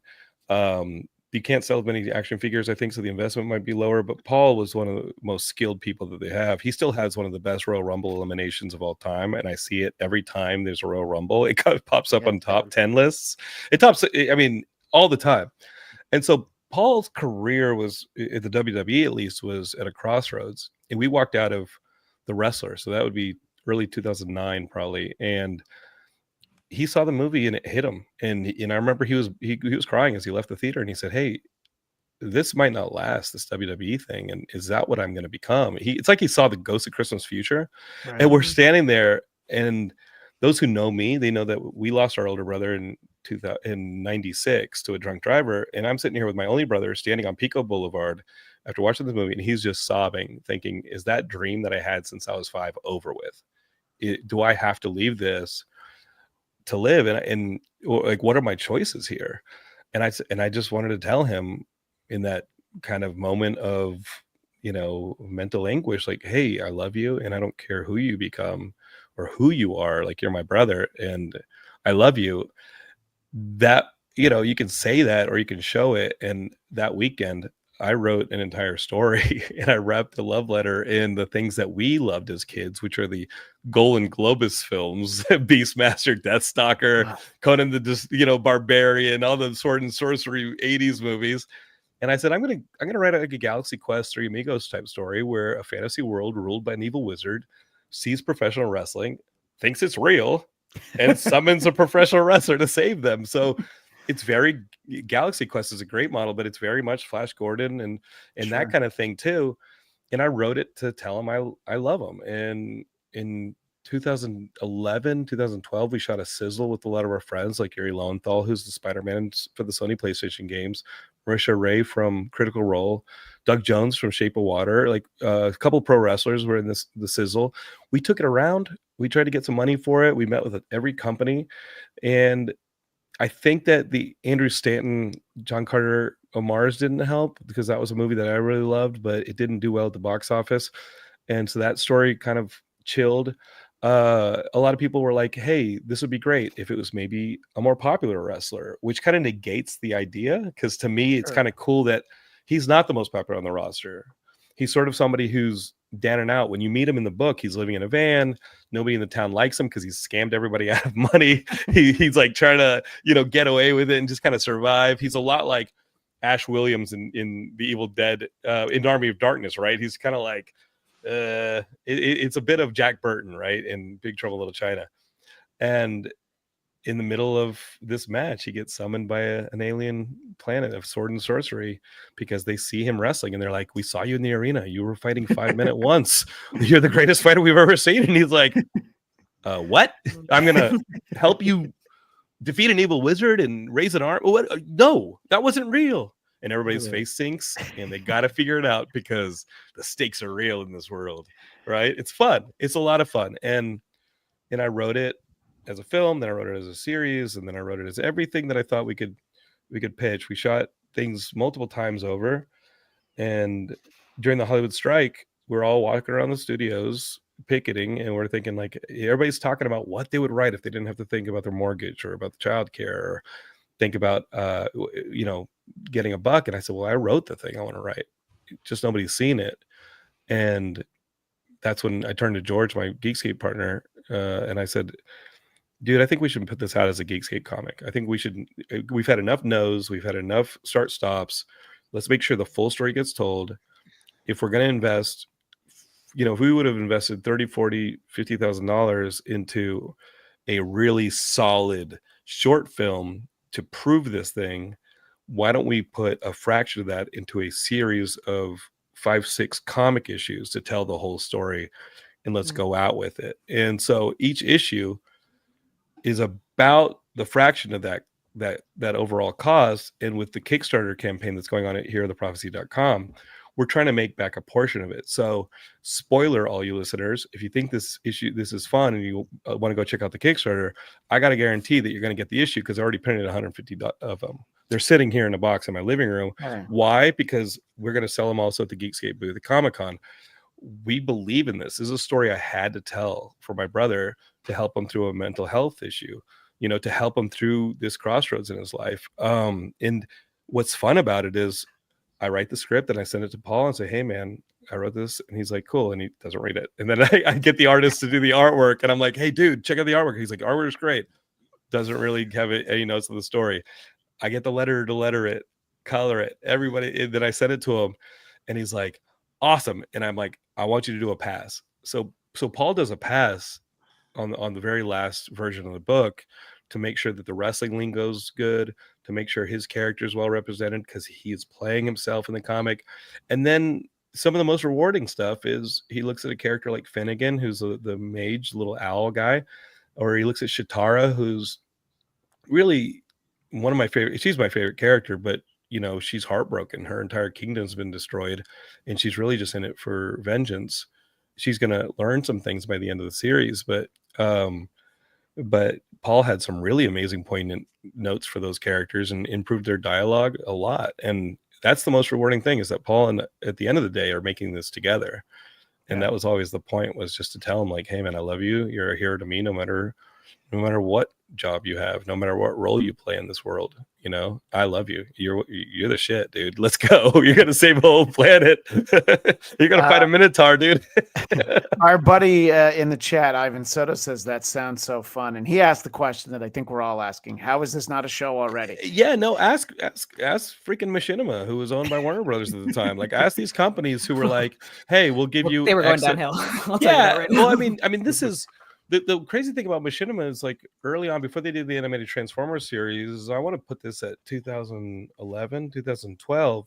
We showed them the sizzle of this Hero of the Prophecy. I'm going to put this at 2012. They brought me in and they said, "Hey, would you want to write He-Man and have John Schnepp of Metalocalypse, the late great John Schnepp, animate it?" And he directs it, you write it with him. And I wrote a bunch of outlines for He-Man stories. And then maybe a month, and honestly, I think that they were just bringing me in so that they could wave me in front of the license holder and say, "Hey, we have a writer." If Paul Dini doesn't sign his contract, they wanted Paul Dini. They were willing to use me to try and like get Paul Dini to commit. Like, hey, if Paul Dini doesn't want to sign that, if he doesn't Or want to bring come his down, price down. yeah, if he doesn't So- want to come down in price, we got this guy who's ready to go. And I was Yeah. totally ready to go. I wrote all these stories, and then I was in Texas on vacation with my ex-wife Laura, and we're driving in the car, and Machinima calls and says, "Hey, we're gonna have to scrap He-Man because we lost our sponsor." This is how long ago it was. The sponsor was Dr. Pepper 10. Oh, And they needed a sponsor, so we go in for here. So I just turned a couple of those story beats and scenes into Hero of the Prophecy because that's it. It's fun. It takes place in an Eternia type world. And what's also funny about that is the Master of the Universe movie you got with Dolph Lundgren that my brother and I love, that has some shout outs here in the story. That was a Jack Kirby's Fourth World script that sat around in Hollywood so long that when He-Man finally became popular, they used that Fourth World script, turned it into Master of the Universe, which is why the cosmic key in that movie is actually a boom tube.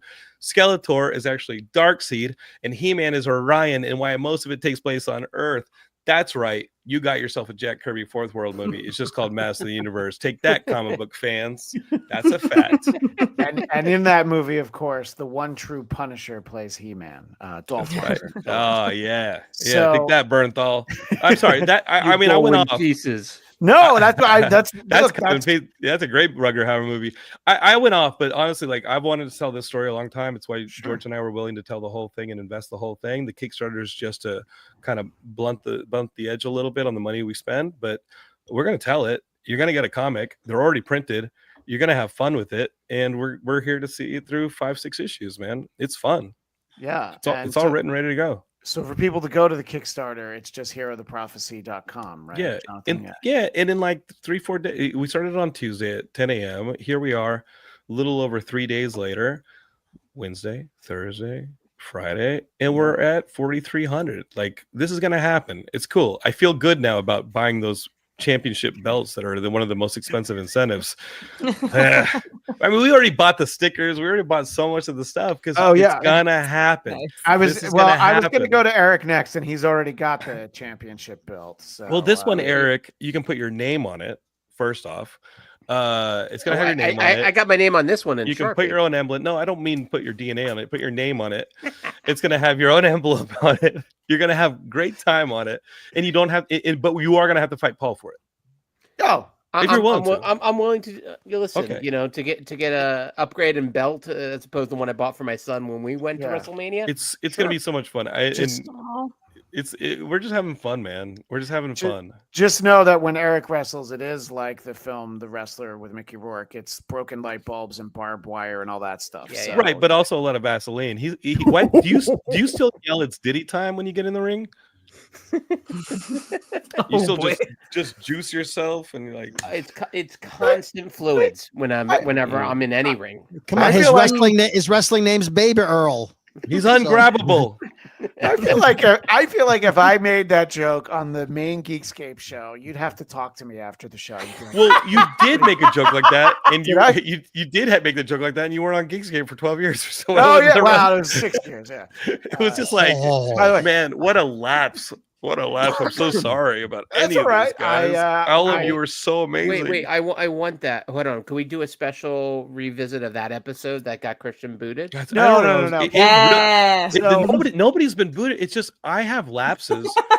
My ADD is what programs Geekscape. And I'm just like, oh, something flashy. Let's get this. Let's get that. And it's just like, and I've done the show for 18 years. So I didn't realize your ADD was called Matt Kelly. Oh, yeah. Well, It manifested. Matt Kelly's my distraction, but he's not my ADD. You know, Matt Kelly did not appear until 3-4 episodes into Geekscape as a fan. I'd already been podcasting for a year, and that it was just I was like, this show just has to work for me. I just have to be able to do the show. So sometimes I have tons of time to plan the show, and sometimes I have no time to plan the show. But I always try and have the show, and I love that. The network has really been the blessing, because whereas I love talking pop culture and I love talking all of it, it's created a situation where I'm a mile wide and an inch deep on all those topics, but with specialists like Katie and Christian and the wrestling folks or the horror folks or people who watch stuff that I don't watch. Like, now we have a network that is both a mile wide and a mile deep.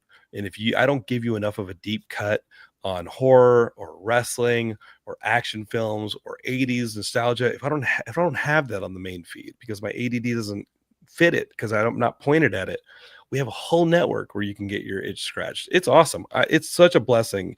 And I compare it to when you're a kid and you're like, when I grow up, I'm going to live in the same neighborhood as all my friends and we're going to see each other every day. Well, that's the network, man.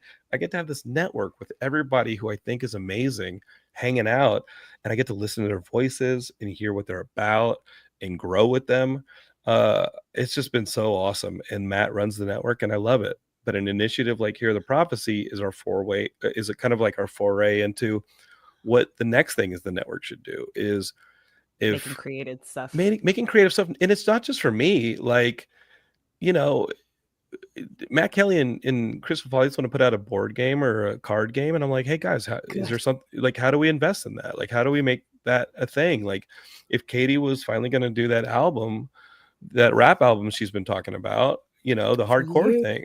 She did it. She sells it out of a trunk. She does the Run DMC all style. 8-track. Yeah, if she does the 8-track with the country, like you know, if you guys have this creative thing, let's figure out, because we have a little bit of an audience, a little bit of a community. Let's find out how to take them and point them towards your passion and do that. Hear the Prophecy is just the beginning. It's because that's the one I had to do. It's the first one out of the gate. Maybe we'll do more Geekscape comics. It's got this nice little thing on it.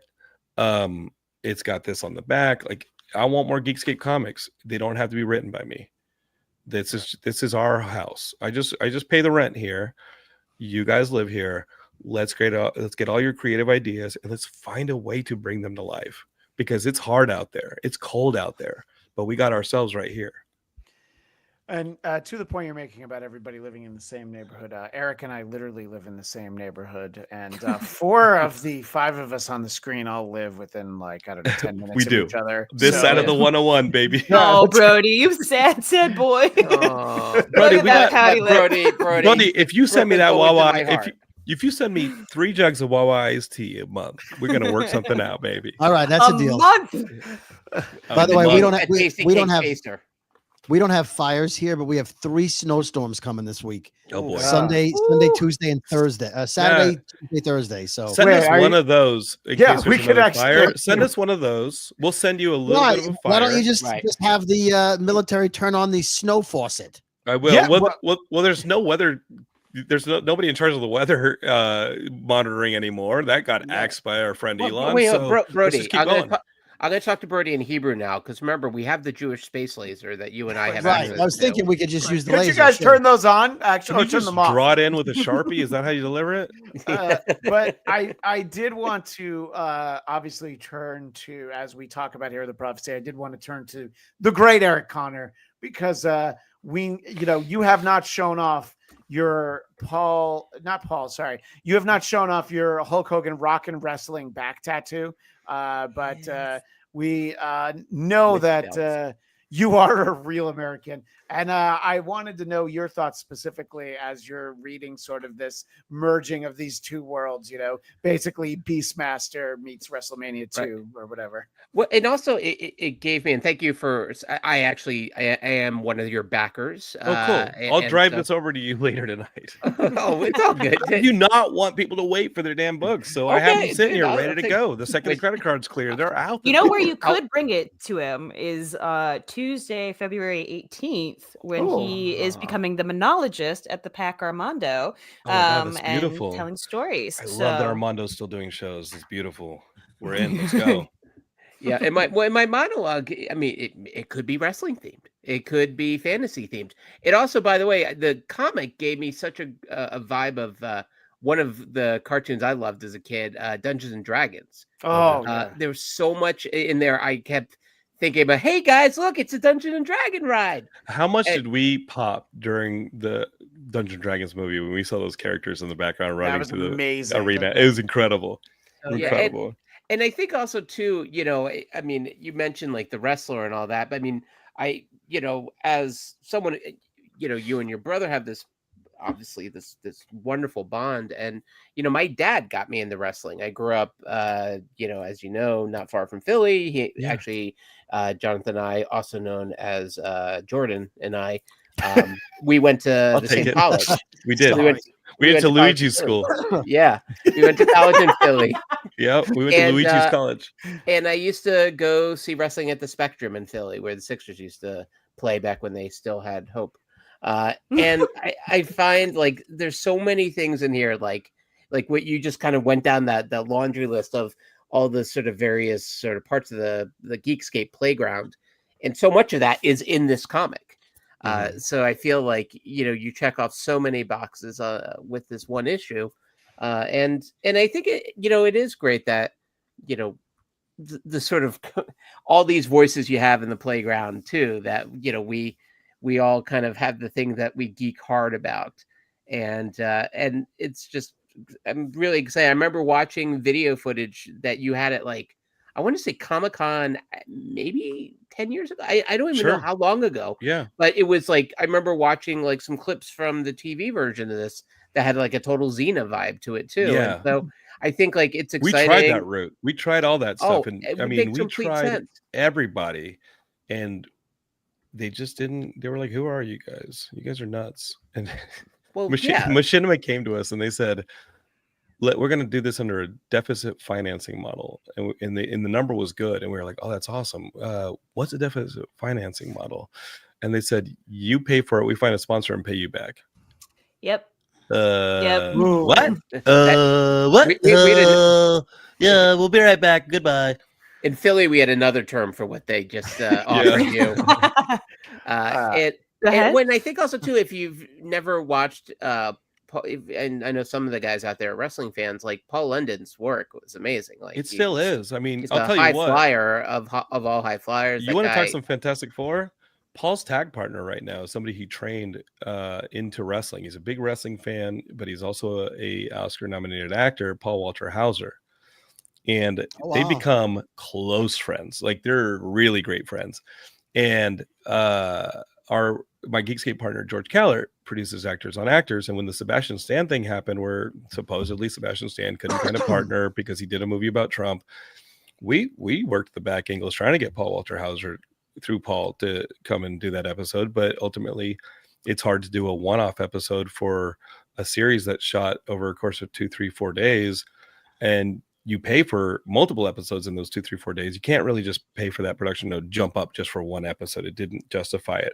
But Paul's relationship with Paul Walter Hauser is so great. They just did a tag match a week or two ago in Texas. They're close friends. And Paul trained him for the Ben Grimm audition that Paul Walter Hauser clearly didn't get, but he impressed them enough that he has a role in Fantastic Four First Steps. But you're going to have to watch the movie to find out who it is. But it's kind of cool, right? He and Paul Walter Hauser are close friends and wrestle buddies. In fact, I think I just don't want to. I think we're $700 from the goal. I've been thinking about stretch goals. I was going to save it for issue number 2, but a part of me kind of wants to make wrestle buddies for the characters. Remember Wrestle? I know Eric still got a Wrestle Buddy. It's those pillow wrestling characters that you would get, like Just a Macho looking right Man now. and Hulk Hogan. He's like, You he know, knows where remember he's Wrestle got I one. had another name for it when I was young. No, do not do that. Oh, These are we're gonna make these with like really good material so you can't cut holes in them like Eric used to. I'm gonna change the tone for a second. Ivan Soto again in the chat. I don't like wrestling, and this still I don't like sounds- wrestling either. I Yeah. really don't like wrestling, especially when you see your brother Because get what like, it does to your brother. oh my god. I remember going down to San Diego and watching Paul get 14 staples in his head because it was a televised match where an earlier match had taken the padding off their turnbuckle, be like, oh, we're gonna hit you against the metal. Oh no, and it didn't end up happening. But when they put the padding back on, they didn't do it properly enough. There was still a bolt exposed. So when Paul flew between the ropes, it grazed his head. He's then used as a blood stamp in the ring every time he's thrown around. They cut the match a little bit short. I just needed to drive my brother to the match and hang out because Vince McMahon won't pay for rental cars. So when Paul was in Southern California, I'd drive him to the match. I'm sitting there with my DS trying to play Minish Cap, and I look up and my brother's bleeding all over the mat. And I'm like, how the F am I going to explain this to my parents? Like I'm in the building and he's going to bleed to death. And I'm sitting, damn, this sucks. I'm not a wrestling fan. I bring my Game Boy I brought my DS and stuff, my 3DS to the matches, but I love my brother. Some wrestlers that also. Oh, Nice. yeah, I'm trying to find a stretch goal that would be cool. We're clearly going to, issue 2, let's go. It's going to happen. We have an unreleased short with Chris Masters I want to finish up and put out there for the fans, but I always wanted to wrestle buddies, those cool pillow figures. I always wanted wrestle buddies of Finnegan, Shitara, maybe General Gore and Paul. General Gore obviously named after the 80s fantasy film Gore and all that stuff. I mean, there's tons of shout outs. You guys are going to look at Shitara and be like, oh, that's the headpiece that Skywise has in ElfQuest. I mean, there's so many of those things that I just blatantly put in there because I love them, So obviously people can find out more herotheprophecy.com. And interestingly, Daniel pointed out that there was a pledge while we were talking. I don't know what the amount changed to, but there was a so Refresh. We appreciate everybody. I did, but I don't know what it was at before. I missed it. Sure. But so that's $2. great that people are looking at it. Hey, it's $2 closer. And I'll take all of it. Yeah. So it's great. And, you're talking sort of about the aspect that I can relate to more than the wrestling side of it, which is, you're invoking like the Beastmaster. There's The Hobbit changed my life. When my parents got divorced, we'd go to New Mexico every summer to visit our grandparents, and we'd drive from Austin to Guadalajara. And I remember the summer my parents got divorced, I was like hopeless. And my dad gave me a copy of J.R.R. Tolkien's The Hobbit. I was in 4th grade. I read it on the way down. I read it again on the way back, and it changed my life because it made me believe that the smallest among us could still carry power. And this is the result right here is the first job I'm going to have is in a comic book store in Westlake, Austin. The next thing, I'm going to propose to my wife on the main stage of Comic-Con. Like Katie was there. Like everything was educated by my dad putting me by the spinner rack and then giving me The Hobbit. And this is a result, the Geekscape Network and this comic. Like, hell yeah, brother. You don't have to love wrestling to be into this. And if you love wrestling, you might love fantasy now after this. This is your Hobbit. Right. No, exactly. And I think that it's funny too, because not only was Katie there, but so of course was Gus Fring was my wingman. Yeah. And I'll tell you what, like Gus Fring met Ophelia, Heidi while she was pregnant, saw Mr. Esposito, who was in next week's Captain America film, and he hasn't met Ophelia on this side of Heidi, but while Right. Heidi was pregnant with Ophelia, like they got to catch up and talk about things and This side of Heidi is yeah. the So, Think about weirdest that way one. to- But Giancarlo Esposito is just the nicest effing guy, So and he helped me propose to Heidi, and I'll always be grateful. To him. Is he Uncle Moff, Uncle Gideon, Uncle Moff Gideon? Like how? I'm waiting until Captain America 4. I'm waiting until Cap 4 to see what I'm going to name him. But he's the best, dude. That dude is the sweetest man ever. He's incredible. And when I see him, he's like, "How's Heidi doing?" Da-da-da-da-da. Christian, you're muted. Oh. That's good. Thank God she said yes, Jonathan. My God. Just- Because we live, London, because we already live do you want to together. tell? Do you want to tell who almost helped you out? Oh yeah. So listen to this, guys. It was gonna be Zach Levi. I'm so glad you wanted to tell the story. No, listen, I like Zach. Shazam! Guys, I like Zach. Zach, I met through Heidi. I met Wesley Crusher. What's his name? Tell me. Will Wheaton. Will Wheaton. Will Wheaton, the guy from the Nerfer song, right? Like I like Will Wheaton, and this guy Will Wheaton, I met through Heidi, and he's like he thinks I'm the funniest dude, which we all know is not true. It's Katie, but Will Wheaton has a soft spot for me, and we get along great. I'm sitting at Burbank Airport to fly to Austin one time, and it was during Salt Lake City Fan Expo weekend, and here comes Will Wheaton. He's like, "Hey man, what are you doing?" I was like, "I'm flying to Austin. It connects in Salt Lake," so he's flying to Salt Lake. Up walks Chuck, right? Zach, and he knows Will Wheaton from the nerd circuit. There was even talk years ago of Nerd HQ, which Zach owned, maybe buying Geekscape to be their podcast network. It didn't happen. I never met with Zach, but I met Zach there in that Burbank airport. We got along swimmingly. Will and I, had a nice conversation. And then it was like, "Hey, Jonathan, do you want to host Zach, at LA Comic Con?" And I said, "Yeah, Zach and I get along great. Let's do this." The other one was going to be Giancarlo Esposito, who had also moderated before, and I love him, but it's a total different vibe.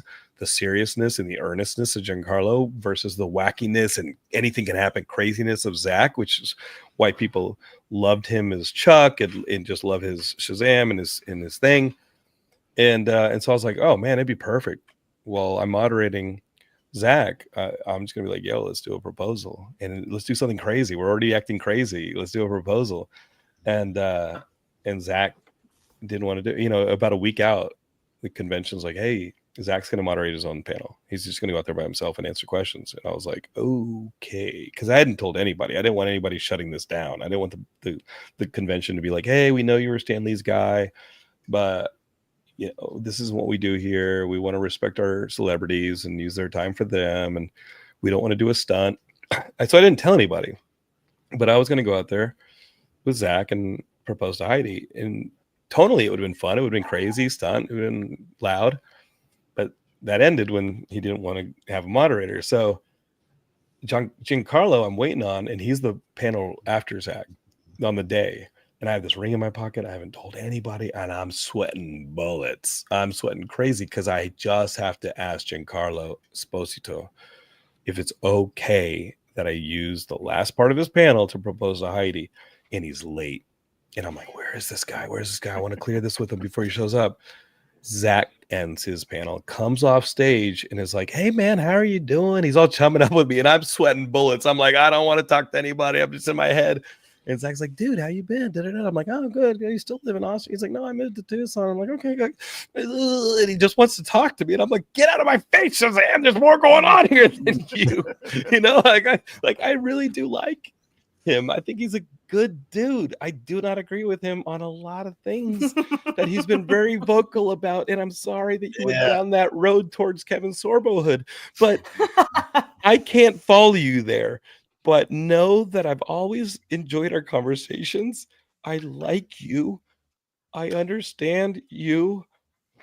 Come back to us. And maybe he's Lonnied. But Lonnied all over the place. come back to us. But yeah, he kind of got the vibe that Jonathan was like, yeah, okay, I'll go talk to a wall because you clearly don't want to talk to me. And he walked off, and not a minute later, Giancarlo flies up in a golf cart, jumps out, and they're like they're putting mics in our hand. You guys got to go. You guys are running late. You got to go. And I'm like, okay. Wait, just one thing. And I lean into him. I go, can I propose to my girlfriend during the panel? Can you hold the ring and maybe put it in your pocket and something? When I call for it, you can take it out. And he's like, yes, absolutely. Let's go. This is fun. Yeah, let's go. And he did it. It was fun. Solid dude. Solid dude. I love that. And, solid dude. Nothing against Zach. Stan Edgar coming through. Come back to us, Zach. Hey, Zach, come back to us. Kirk Cameron Do not do it. Do Oh. not do the Kirk Cameron. Do not do the Kevin Sorbo. Come back to us. You don't have to be left behind. Denounce RFK. You don't need to be left behind. Like, do this, please. Zach, come back to us. You had so much goodwill. Come back to us, and I like you. Please come back to us. Geekscape's not for sale. Even Daniel Drew pointing out, poor Zachary's been led down a dark path. Just disappointing. Yeah, So it's been rough to watch. It's been rough to watch because I really do like him a lot. Oh, I mean, I still do. I still yeah. do. I still love Zach. I still do like Zach Levi. You come for the Geekscape, you stay for the Shazam sadness. Are you guys down? You guys got some effing chisma on this freaking episode right here. You got it. You got all the tea on this episode. we and we didn't even try. So the thing I want to focus on, wanted to shout Ending out the show. Well, there's that. But I wanted to shout out the humor in the book. Thanks, I wanted man. to just shout out the one thing because obviously that's something that I can relate to. And Brody and I were trading messages earlier about one panel that I just want to share. I'm sorry I'm going to spoil this panel, but it was this joke. It's such a bad... And Paul says, "Wait, who?" And then the owl wizard says, "I appreciate the attempt, but it's pronounced who." And I was just like, "All right, I love this." Thank you. Guys. I could see myself getting a print of this and framing it here. That's a stretch goal then. Jonathan, I like when you called her Murder Lady. Yes. Yeah. That's a great name. You know, Paul is like, I do not like Shatara. And I'm like, you need to chill because this is a woman who has had her father, like based on Margaret. When you finally learn about her father, it's just the Beastmaster. And like her father's been killed. And now you got this General Gore running around with her father's sword. Like she wants that sword back. She could care less about any of this. She knows she's on a doomed planet. She doesn't have the hope that Finnegan does. And maybe there's a lesson she might have to learn there, but she just wants vengeance. She's just seeing red. And I think she has to learn something. Finnegan has to learn something. Paul has to learn something. And then hopefully they teach each other these things. But it's a long road, man. It's going to be fun. I'm excited for people to read this. Well, I'm excited for people to read it. I'm excited to see where it goes next. I'm excited to be sitting at the Geekscape booth at Comic-Con San Diego, talking to people about this, but then also playing the board game with Daniel Drew, who mentioned it to us. At the very beginning of the show, Daniel, we were all talking about the toys we had, and Daniel wanted to shout out his own shelf, which you can. That is badass. I mean, the High Evolutionary alone is, next to Wong. Yeah, yeah, exactly. So we appreciate that for Daniel and Ivan and everyone in the chat. Thanks to everybody for hanging out with us tonight. Obviously, we started off with the FF. We talked Spidey, but we wanted to make sure to just help Jonathan shine a light on Hero the Prophecy, HeroTheProphecy.com. We're practically there, but if somebody's got $683 sitting around, just go ahead and pledge it all at once, and then you'll get a wrestling belt. We will knock out that goal. As Eric Connor knows, you don't have to Streamlab, you don't have to Venmo, you don't have to membership, you don't have to gifted membership, you don't have to Rumble Rant. Just go to HeroTheProphecy.com and find out more. And Jonathan, we appreciate you. I don't believe you've ever actually been on Marvel Movie Talk I love before. it though. So I absolutely love it. We appreciate that you were here with us, and we will be back next week with talk on Your Friendly Neighborhood Spider-Man episodes 4, 5, and 6. We'll also be doing an episode or two about Captain America: Brave New World. Eric and I are seeing it, as we mentioned, with our friend Liam late night on Thursday. Jonathan, I know you have the contingent that'll be seeing it on Thursday as well. With Ian. Yeah. With Ian. So and you'll be hearing about it on Geekscape with Ian. So and I'll be here. I'll be hearing about it much sooner on that text thread that I'm doing. Ian gets crazier and crazier every single episode. Yeah. It's Brody, crazy. are you going to be able to get to Captain America through the snow, or are you going to take like a snowmobile to the theater? Fortunately I took the super soldier serum earlier today, so I should have no problem. I got my tickets for Thursday night. I will find a way to be there. I've already I called my Uber Blackbird, so if I need the SR-71 to get me there, I'll find a way. And Katie, do you have plans for? But his is the one from Black Adam. Right. Yeah, the ripoff you know what I mean? It was basically the X Mansion, Yeah. but it was Hawkman's. It was basically the Blackbird. It's but more. it was, It's more of a lift Dr. than an Fate's, Uber. like, Yeah. that was so weird. And Katie, I want to make sure that you have a Captain America plan. We need to make sure I everyone has their movie do. plan. Yes, I believe we might be seeing it on my husband's birthday on the 17th. So yeah. Well, Yeah. my birthday's tomorrow, so happy birthday to me. Happy I won't birthday! get to see Captain America yet. That's Uh, all right. Soon Happy enough. birthday, Christian. I Thanks. like to think that every time you ring that bell, your kids are like, dinner again? Yeah. What's happening in this house? They get confused as to which show I'm doing because there used to only be one show that I Is ran. Dad auctioning one of us off? By the way, Daniel Drew has a question that I think it's maybe something to put on the shelf for future issues here of the Sure. Prophecy. Are there any fun variant cover artists? We My- got close. We had a photo variant. You'll see on the Kickstarter now. We have a photo variant that we shot in the park when we shot our campaign video, and a lot of people walked by and saw my brother with a sword, shirtless. But that's LA, and we got close on one variant cover by our friend Tone Rodriguez. He was going to do a Big Trouble in Little China Jam variant cover, Oh, but nice. he just didn't have the time to do it. He was going to do it as a favor, and I was like, dude, just tell me what you need. And he's like, no, I just need time. I'll do it. But that might be issue 2. But we had so much fun with that variant photo cover that I think George and I are planning for issue 2 to do another photo cover Oh, that'd be in great. addition to whatever variants we can. But I think we're gonna do a cool one for another character. And so we're gonna go cosplay and do some cool stuff for the second issue. Are you gonna put a red wig on? No, God no. I'm gonna be the owl. Oh, Who? Yeah. Who? I just saw Nobody the wants number to- jump.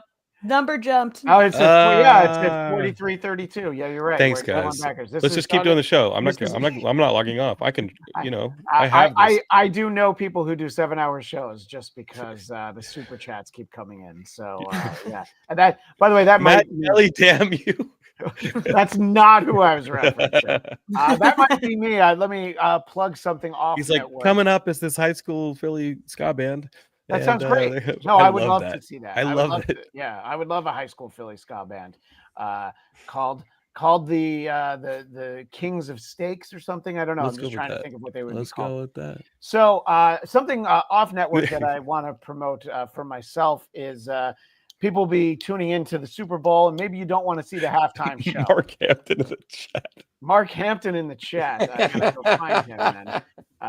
Where is Mark Hampton in the chat? I don't know, but he doesn't. Mark, I'm make his own- sending you 20 Uber Eats I bucks. actually Don't don't. worry. Oh no, it's that way He down just here. yeah. Mark's, he a, just wants to eat. Mark's a traditionalist and is like, I can't cook my own meals. Damn it! Yeah. That We're woman- Hunter. She's woman. the Yeah, we're gatherer. going out tonight. Are you kidding me? I'm Are you kidding. kidding me? What he's He cooks the best asking- meals. What he's He's like, can we asking leave already? is that why is Katie wearing shoes and not in the kitchen? That's You actually son what of a- Mark you is son of asking. a- Yeah. Katie, We all do, know I him need to, as- do I need to let you go before my Yeah. shameless plug so you can go eat and Just we'll plug see. it real quick. We'll Just see plug you Plug it. next it. Go ahead and plug it. Just plug it. So halftime at the Super Bowl, who wants to see Kendrick Lamar? Everybody. But the rest of you who don't, you can check out the alternative programming I'm doing for the second year in a row on a channel that I do some shows for. The Who Are These Podcasts YouTube channel will be doing our Who Are These Broadcasters halftime special. Please check that out, halftime at Super Bowl over on Who Are These Podcasts. I got to promote that because it's only a couple days, and then I want people to check that out. Jonathan, obviously, all things Geekscape, that's where everyone should go. Yeah. And Watch check everybody everything else out. here on the network. And Daniel Drew is seeing Cap twice on Thursday. The fan event Nice. at 5, and then a normal screaming at 8. Screening at 8. Screaming too. He's going to be so excited. Katie Hampton, other than preparing Mark's dinner, Matt and Casey's dinner, I don't And know. David and Yeah, Jordan. and Joey and Yeah. Chandler. Derek. Where can people find more of Katie Hampton? You can always find me on the Napping Through Happy Hour podcast, where we talk real life, real drama in real time. You can also catch me pretty much this entire month, almost every single freaking day, at the Pack Theater, and I'm going to be doing a bunch of shows. You can always find me at El Sassy Pants. You have to, if you're in Los Angeles, come out on February 18th to see our good man, Eric Connor. Okay, I always do this. Over there. Yep. He's doing the monologue for Armando. And also, if you're into improv or if you're just exploring improv, you can also come out and play around in the first couple hours. It's going to be a really good time. And I'm excited to see Eric do his monologues. Yes, we're very excited for that. Thank you, Katie. And Matt. Mark is so much taller than me that I don't want him. Mark's going to beat you down. So, yeah. So Mark's gonna gonna beat you down.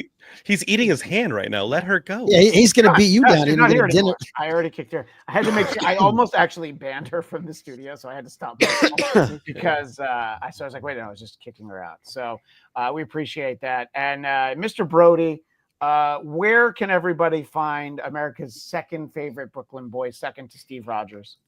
That's fair. You can find me on the Brooklyn Boys podcast, wherever you get your podcasts. You can find me on Marvel Movie Talk whenever there is one. You'll find me here for talking about Captain America next week, God willing. Yep. And as I pointed out earlier, you could find me playing pickleball this weekend if you want to come by. Right. And you're in the North Jersey area and you want to watch me play pickleball. I'm a level 3.0. Come on down. I got a great reverse spin serve working. Oh, damn.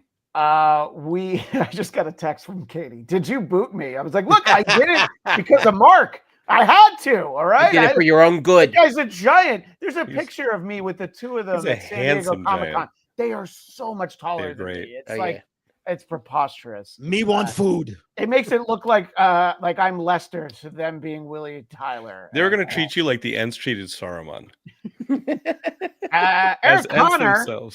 Eric Connor, in addition to the busy Marvel Movie Talk schedule that we have coming up, where else can you be found? Well, in honor of a line from your comic, Jonathan, today, I'm just Eric Jobber, not Connor. And I'm going to be found a few places. Count Eric Connor. I'm still one of the last bastions of, I don't know, Facebook, Instagram. I'm hanging on X, but I probably will get to the blue sky one day. I recently did an interview for Film Courage. Some people very angry at my point of view. No, I saw that. It was great. Oh, thank you. Because the people were very triggered apparently by one throwaway sentence at the end. So thank you. It's good to know I wasn't hated by everyone. It was a Roman salute. Yeah. Yeah. It was a Roman something. I don't know. Just kidding. We don't have that here on the Geekscape Network. No, not here. Yeah. And also, I'm excited to be sharing a stage with the very tall Katie. I am not a very tall person. So I hopefully will get at least 2 of the special Tom Cruise Apple boxes so I can be close to eye level with her. And Jonathan, thank you for being here. And dude, I loved it. You and I have never shared the screen together before. What? I've known you for many years. Eric and I known each other years ago when I taught at New York Film Academy. Yeah. And we've been friends ever since. Like it would geek minds share alike, and I've loved it, guys. It's been awesome. But obviously, the real treat was getting to share screen with David Brody for the first time. I love David Brody. He's a great Thank dude. you. Well, I was like, this is a good dude. He can call me whatever the hell he wants. I don't care. Try to tell me. Sorry. I don't have I'm a freaking ego about it. over the flu. I can barely remember my own name. So Try to tell Matt Kelly that he's a good guy because Matt Kelly, it was a bit last week that he just didn't know who Brody was. We both recommended him to Matt Kelly to voice a video for, I don't know. He would be great. No, and he's like, yeah, who's David Brody? And so that was the running gag last week. Well, also because everyone on the podcast that day was like, oh, Matt Kelly. I did a podcast with Matt Kelly. Oh, I did a movie review show with Matt Kelly. And I was like, oh, I don't even know who Matt Kelly is. Matt Kelly is our equivalent of like The Thing. Carpenter's The Thing. Like he just infects everything and just attaches itself to everything. And you got to use fire to get rid of him. You have to use fire to get rid of him because like, oh my God. He's like, did I hear a microphone turn on? I tried to kill him by throwing a microphone in the middle of the street at San Diego Comic-Con last year. I was like, hey, look, a microphone. It might be on. And he ran to use it. I was like, yeah, I put it in a box propped on a stick. I was trying to trap him, so I put a microphone in a box on a stick. And it was like, all right, he's going for the microphone. It's an Acme on the side. He thinks it's another podcast. He can. Well, I start. was going to say that's how Geekscape's middle of the street cast was born. Actually, in that instance, right? there. That's the Podcasters are origin story. trapped by putting a microphone in the middle of the road. Jesus, Well, these people. thanks to everybody who hung out late. Thanks to Katie, and more importantly, thanks to Mark for waiting so long to get dinner. He It's doesn't not have a even leg from the knee down right now. Not You even know 8 that, o'clock right? yet, Mark. Come He on. salted it and I ate mean, it. if she's not going to give him dinner, what did he get married for? I mean, come on. This But- guy. You're like clearly reading. You're clearly reading Mark Hampton's text to me right That's what I'm saying here. I mean, the man comes home. There's nothing on the table. now. What? To the moon. HeroTheProphecy.com for Right on. more and to pledge and find out about all the stretch goals. We'll be back multiple times next week with both our friendly neighborhood Spider-Man and, of course, Captain America: Brave New World. So look for us. Look for the main show. I wonder just how quickly Jonathan and Ian will be recording their episode, perhaps in the middle of the street outside the theater, because Ian won't be able to keep it all inside. He starts vibrating in the chair next to me. It's weird. Yeah, you're like, oh, is this one of those 4DX theaters? I'm like, oh no, I'm just sitting next to you. He'll do this thing watching the Marvel movies where he whispers references to me, like, "Oh, that's from," and I'm like, "Dude, I read the books, dude. Just chill, please. Just calm down." Secret Wars #8. Yeah. Yeah, we know. I'm like, We've all "Yeah, seen come it. on, Yeah. buddy." Well, Christian, you and I will have to do another video like we did last year for Valentine's Day when we saw Madam Web. So expect something short, I forgot sweet, about and that. with license-free music. Yes, of course. We will definitely do that. We'll be checking it out. So everybody tune in next week, and we will see you then for all the fun here on Geekscape. Until then, as the great Stan Lee would say, Excelsior!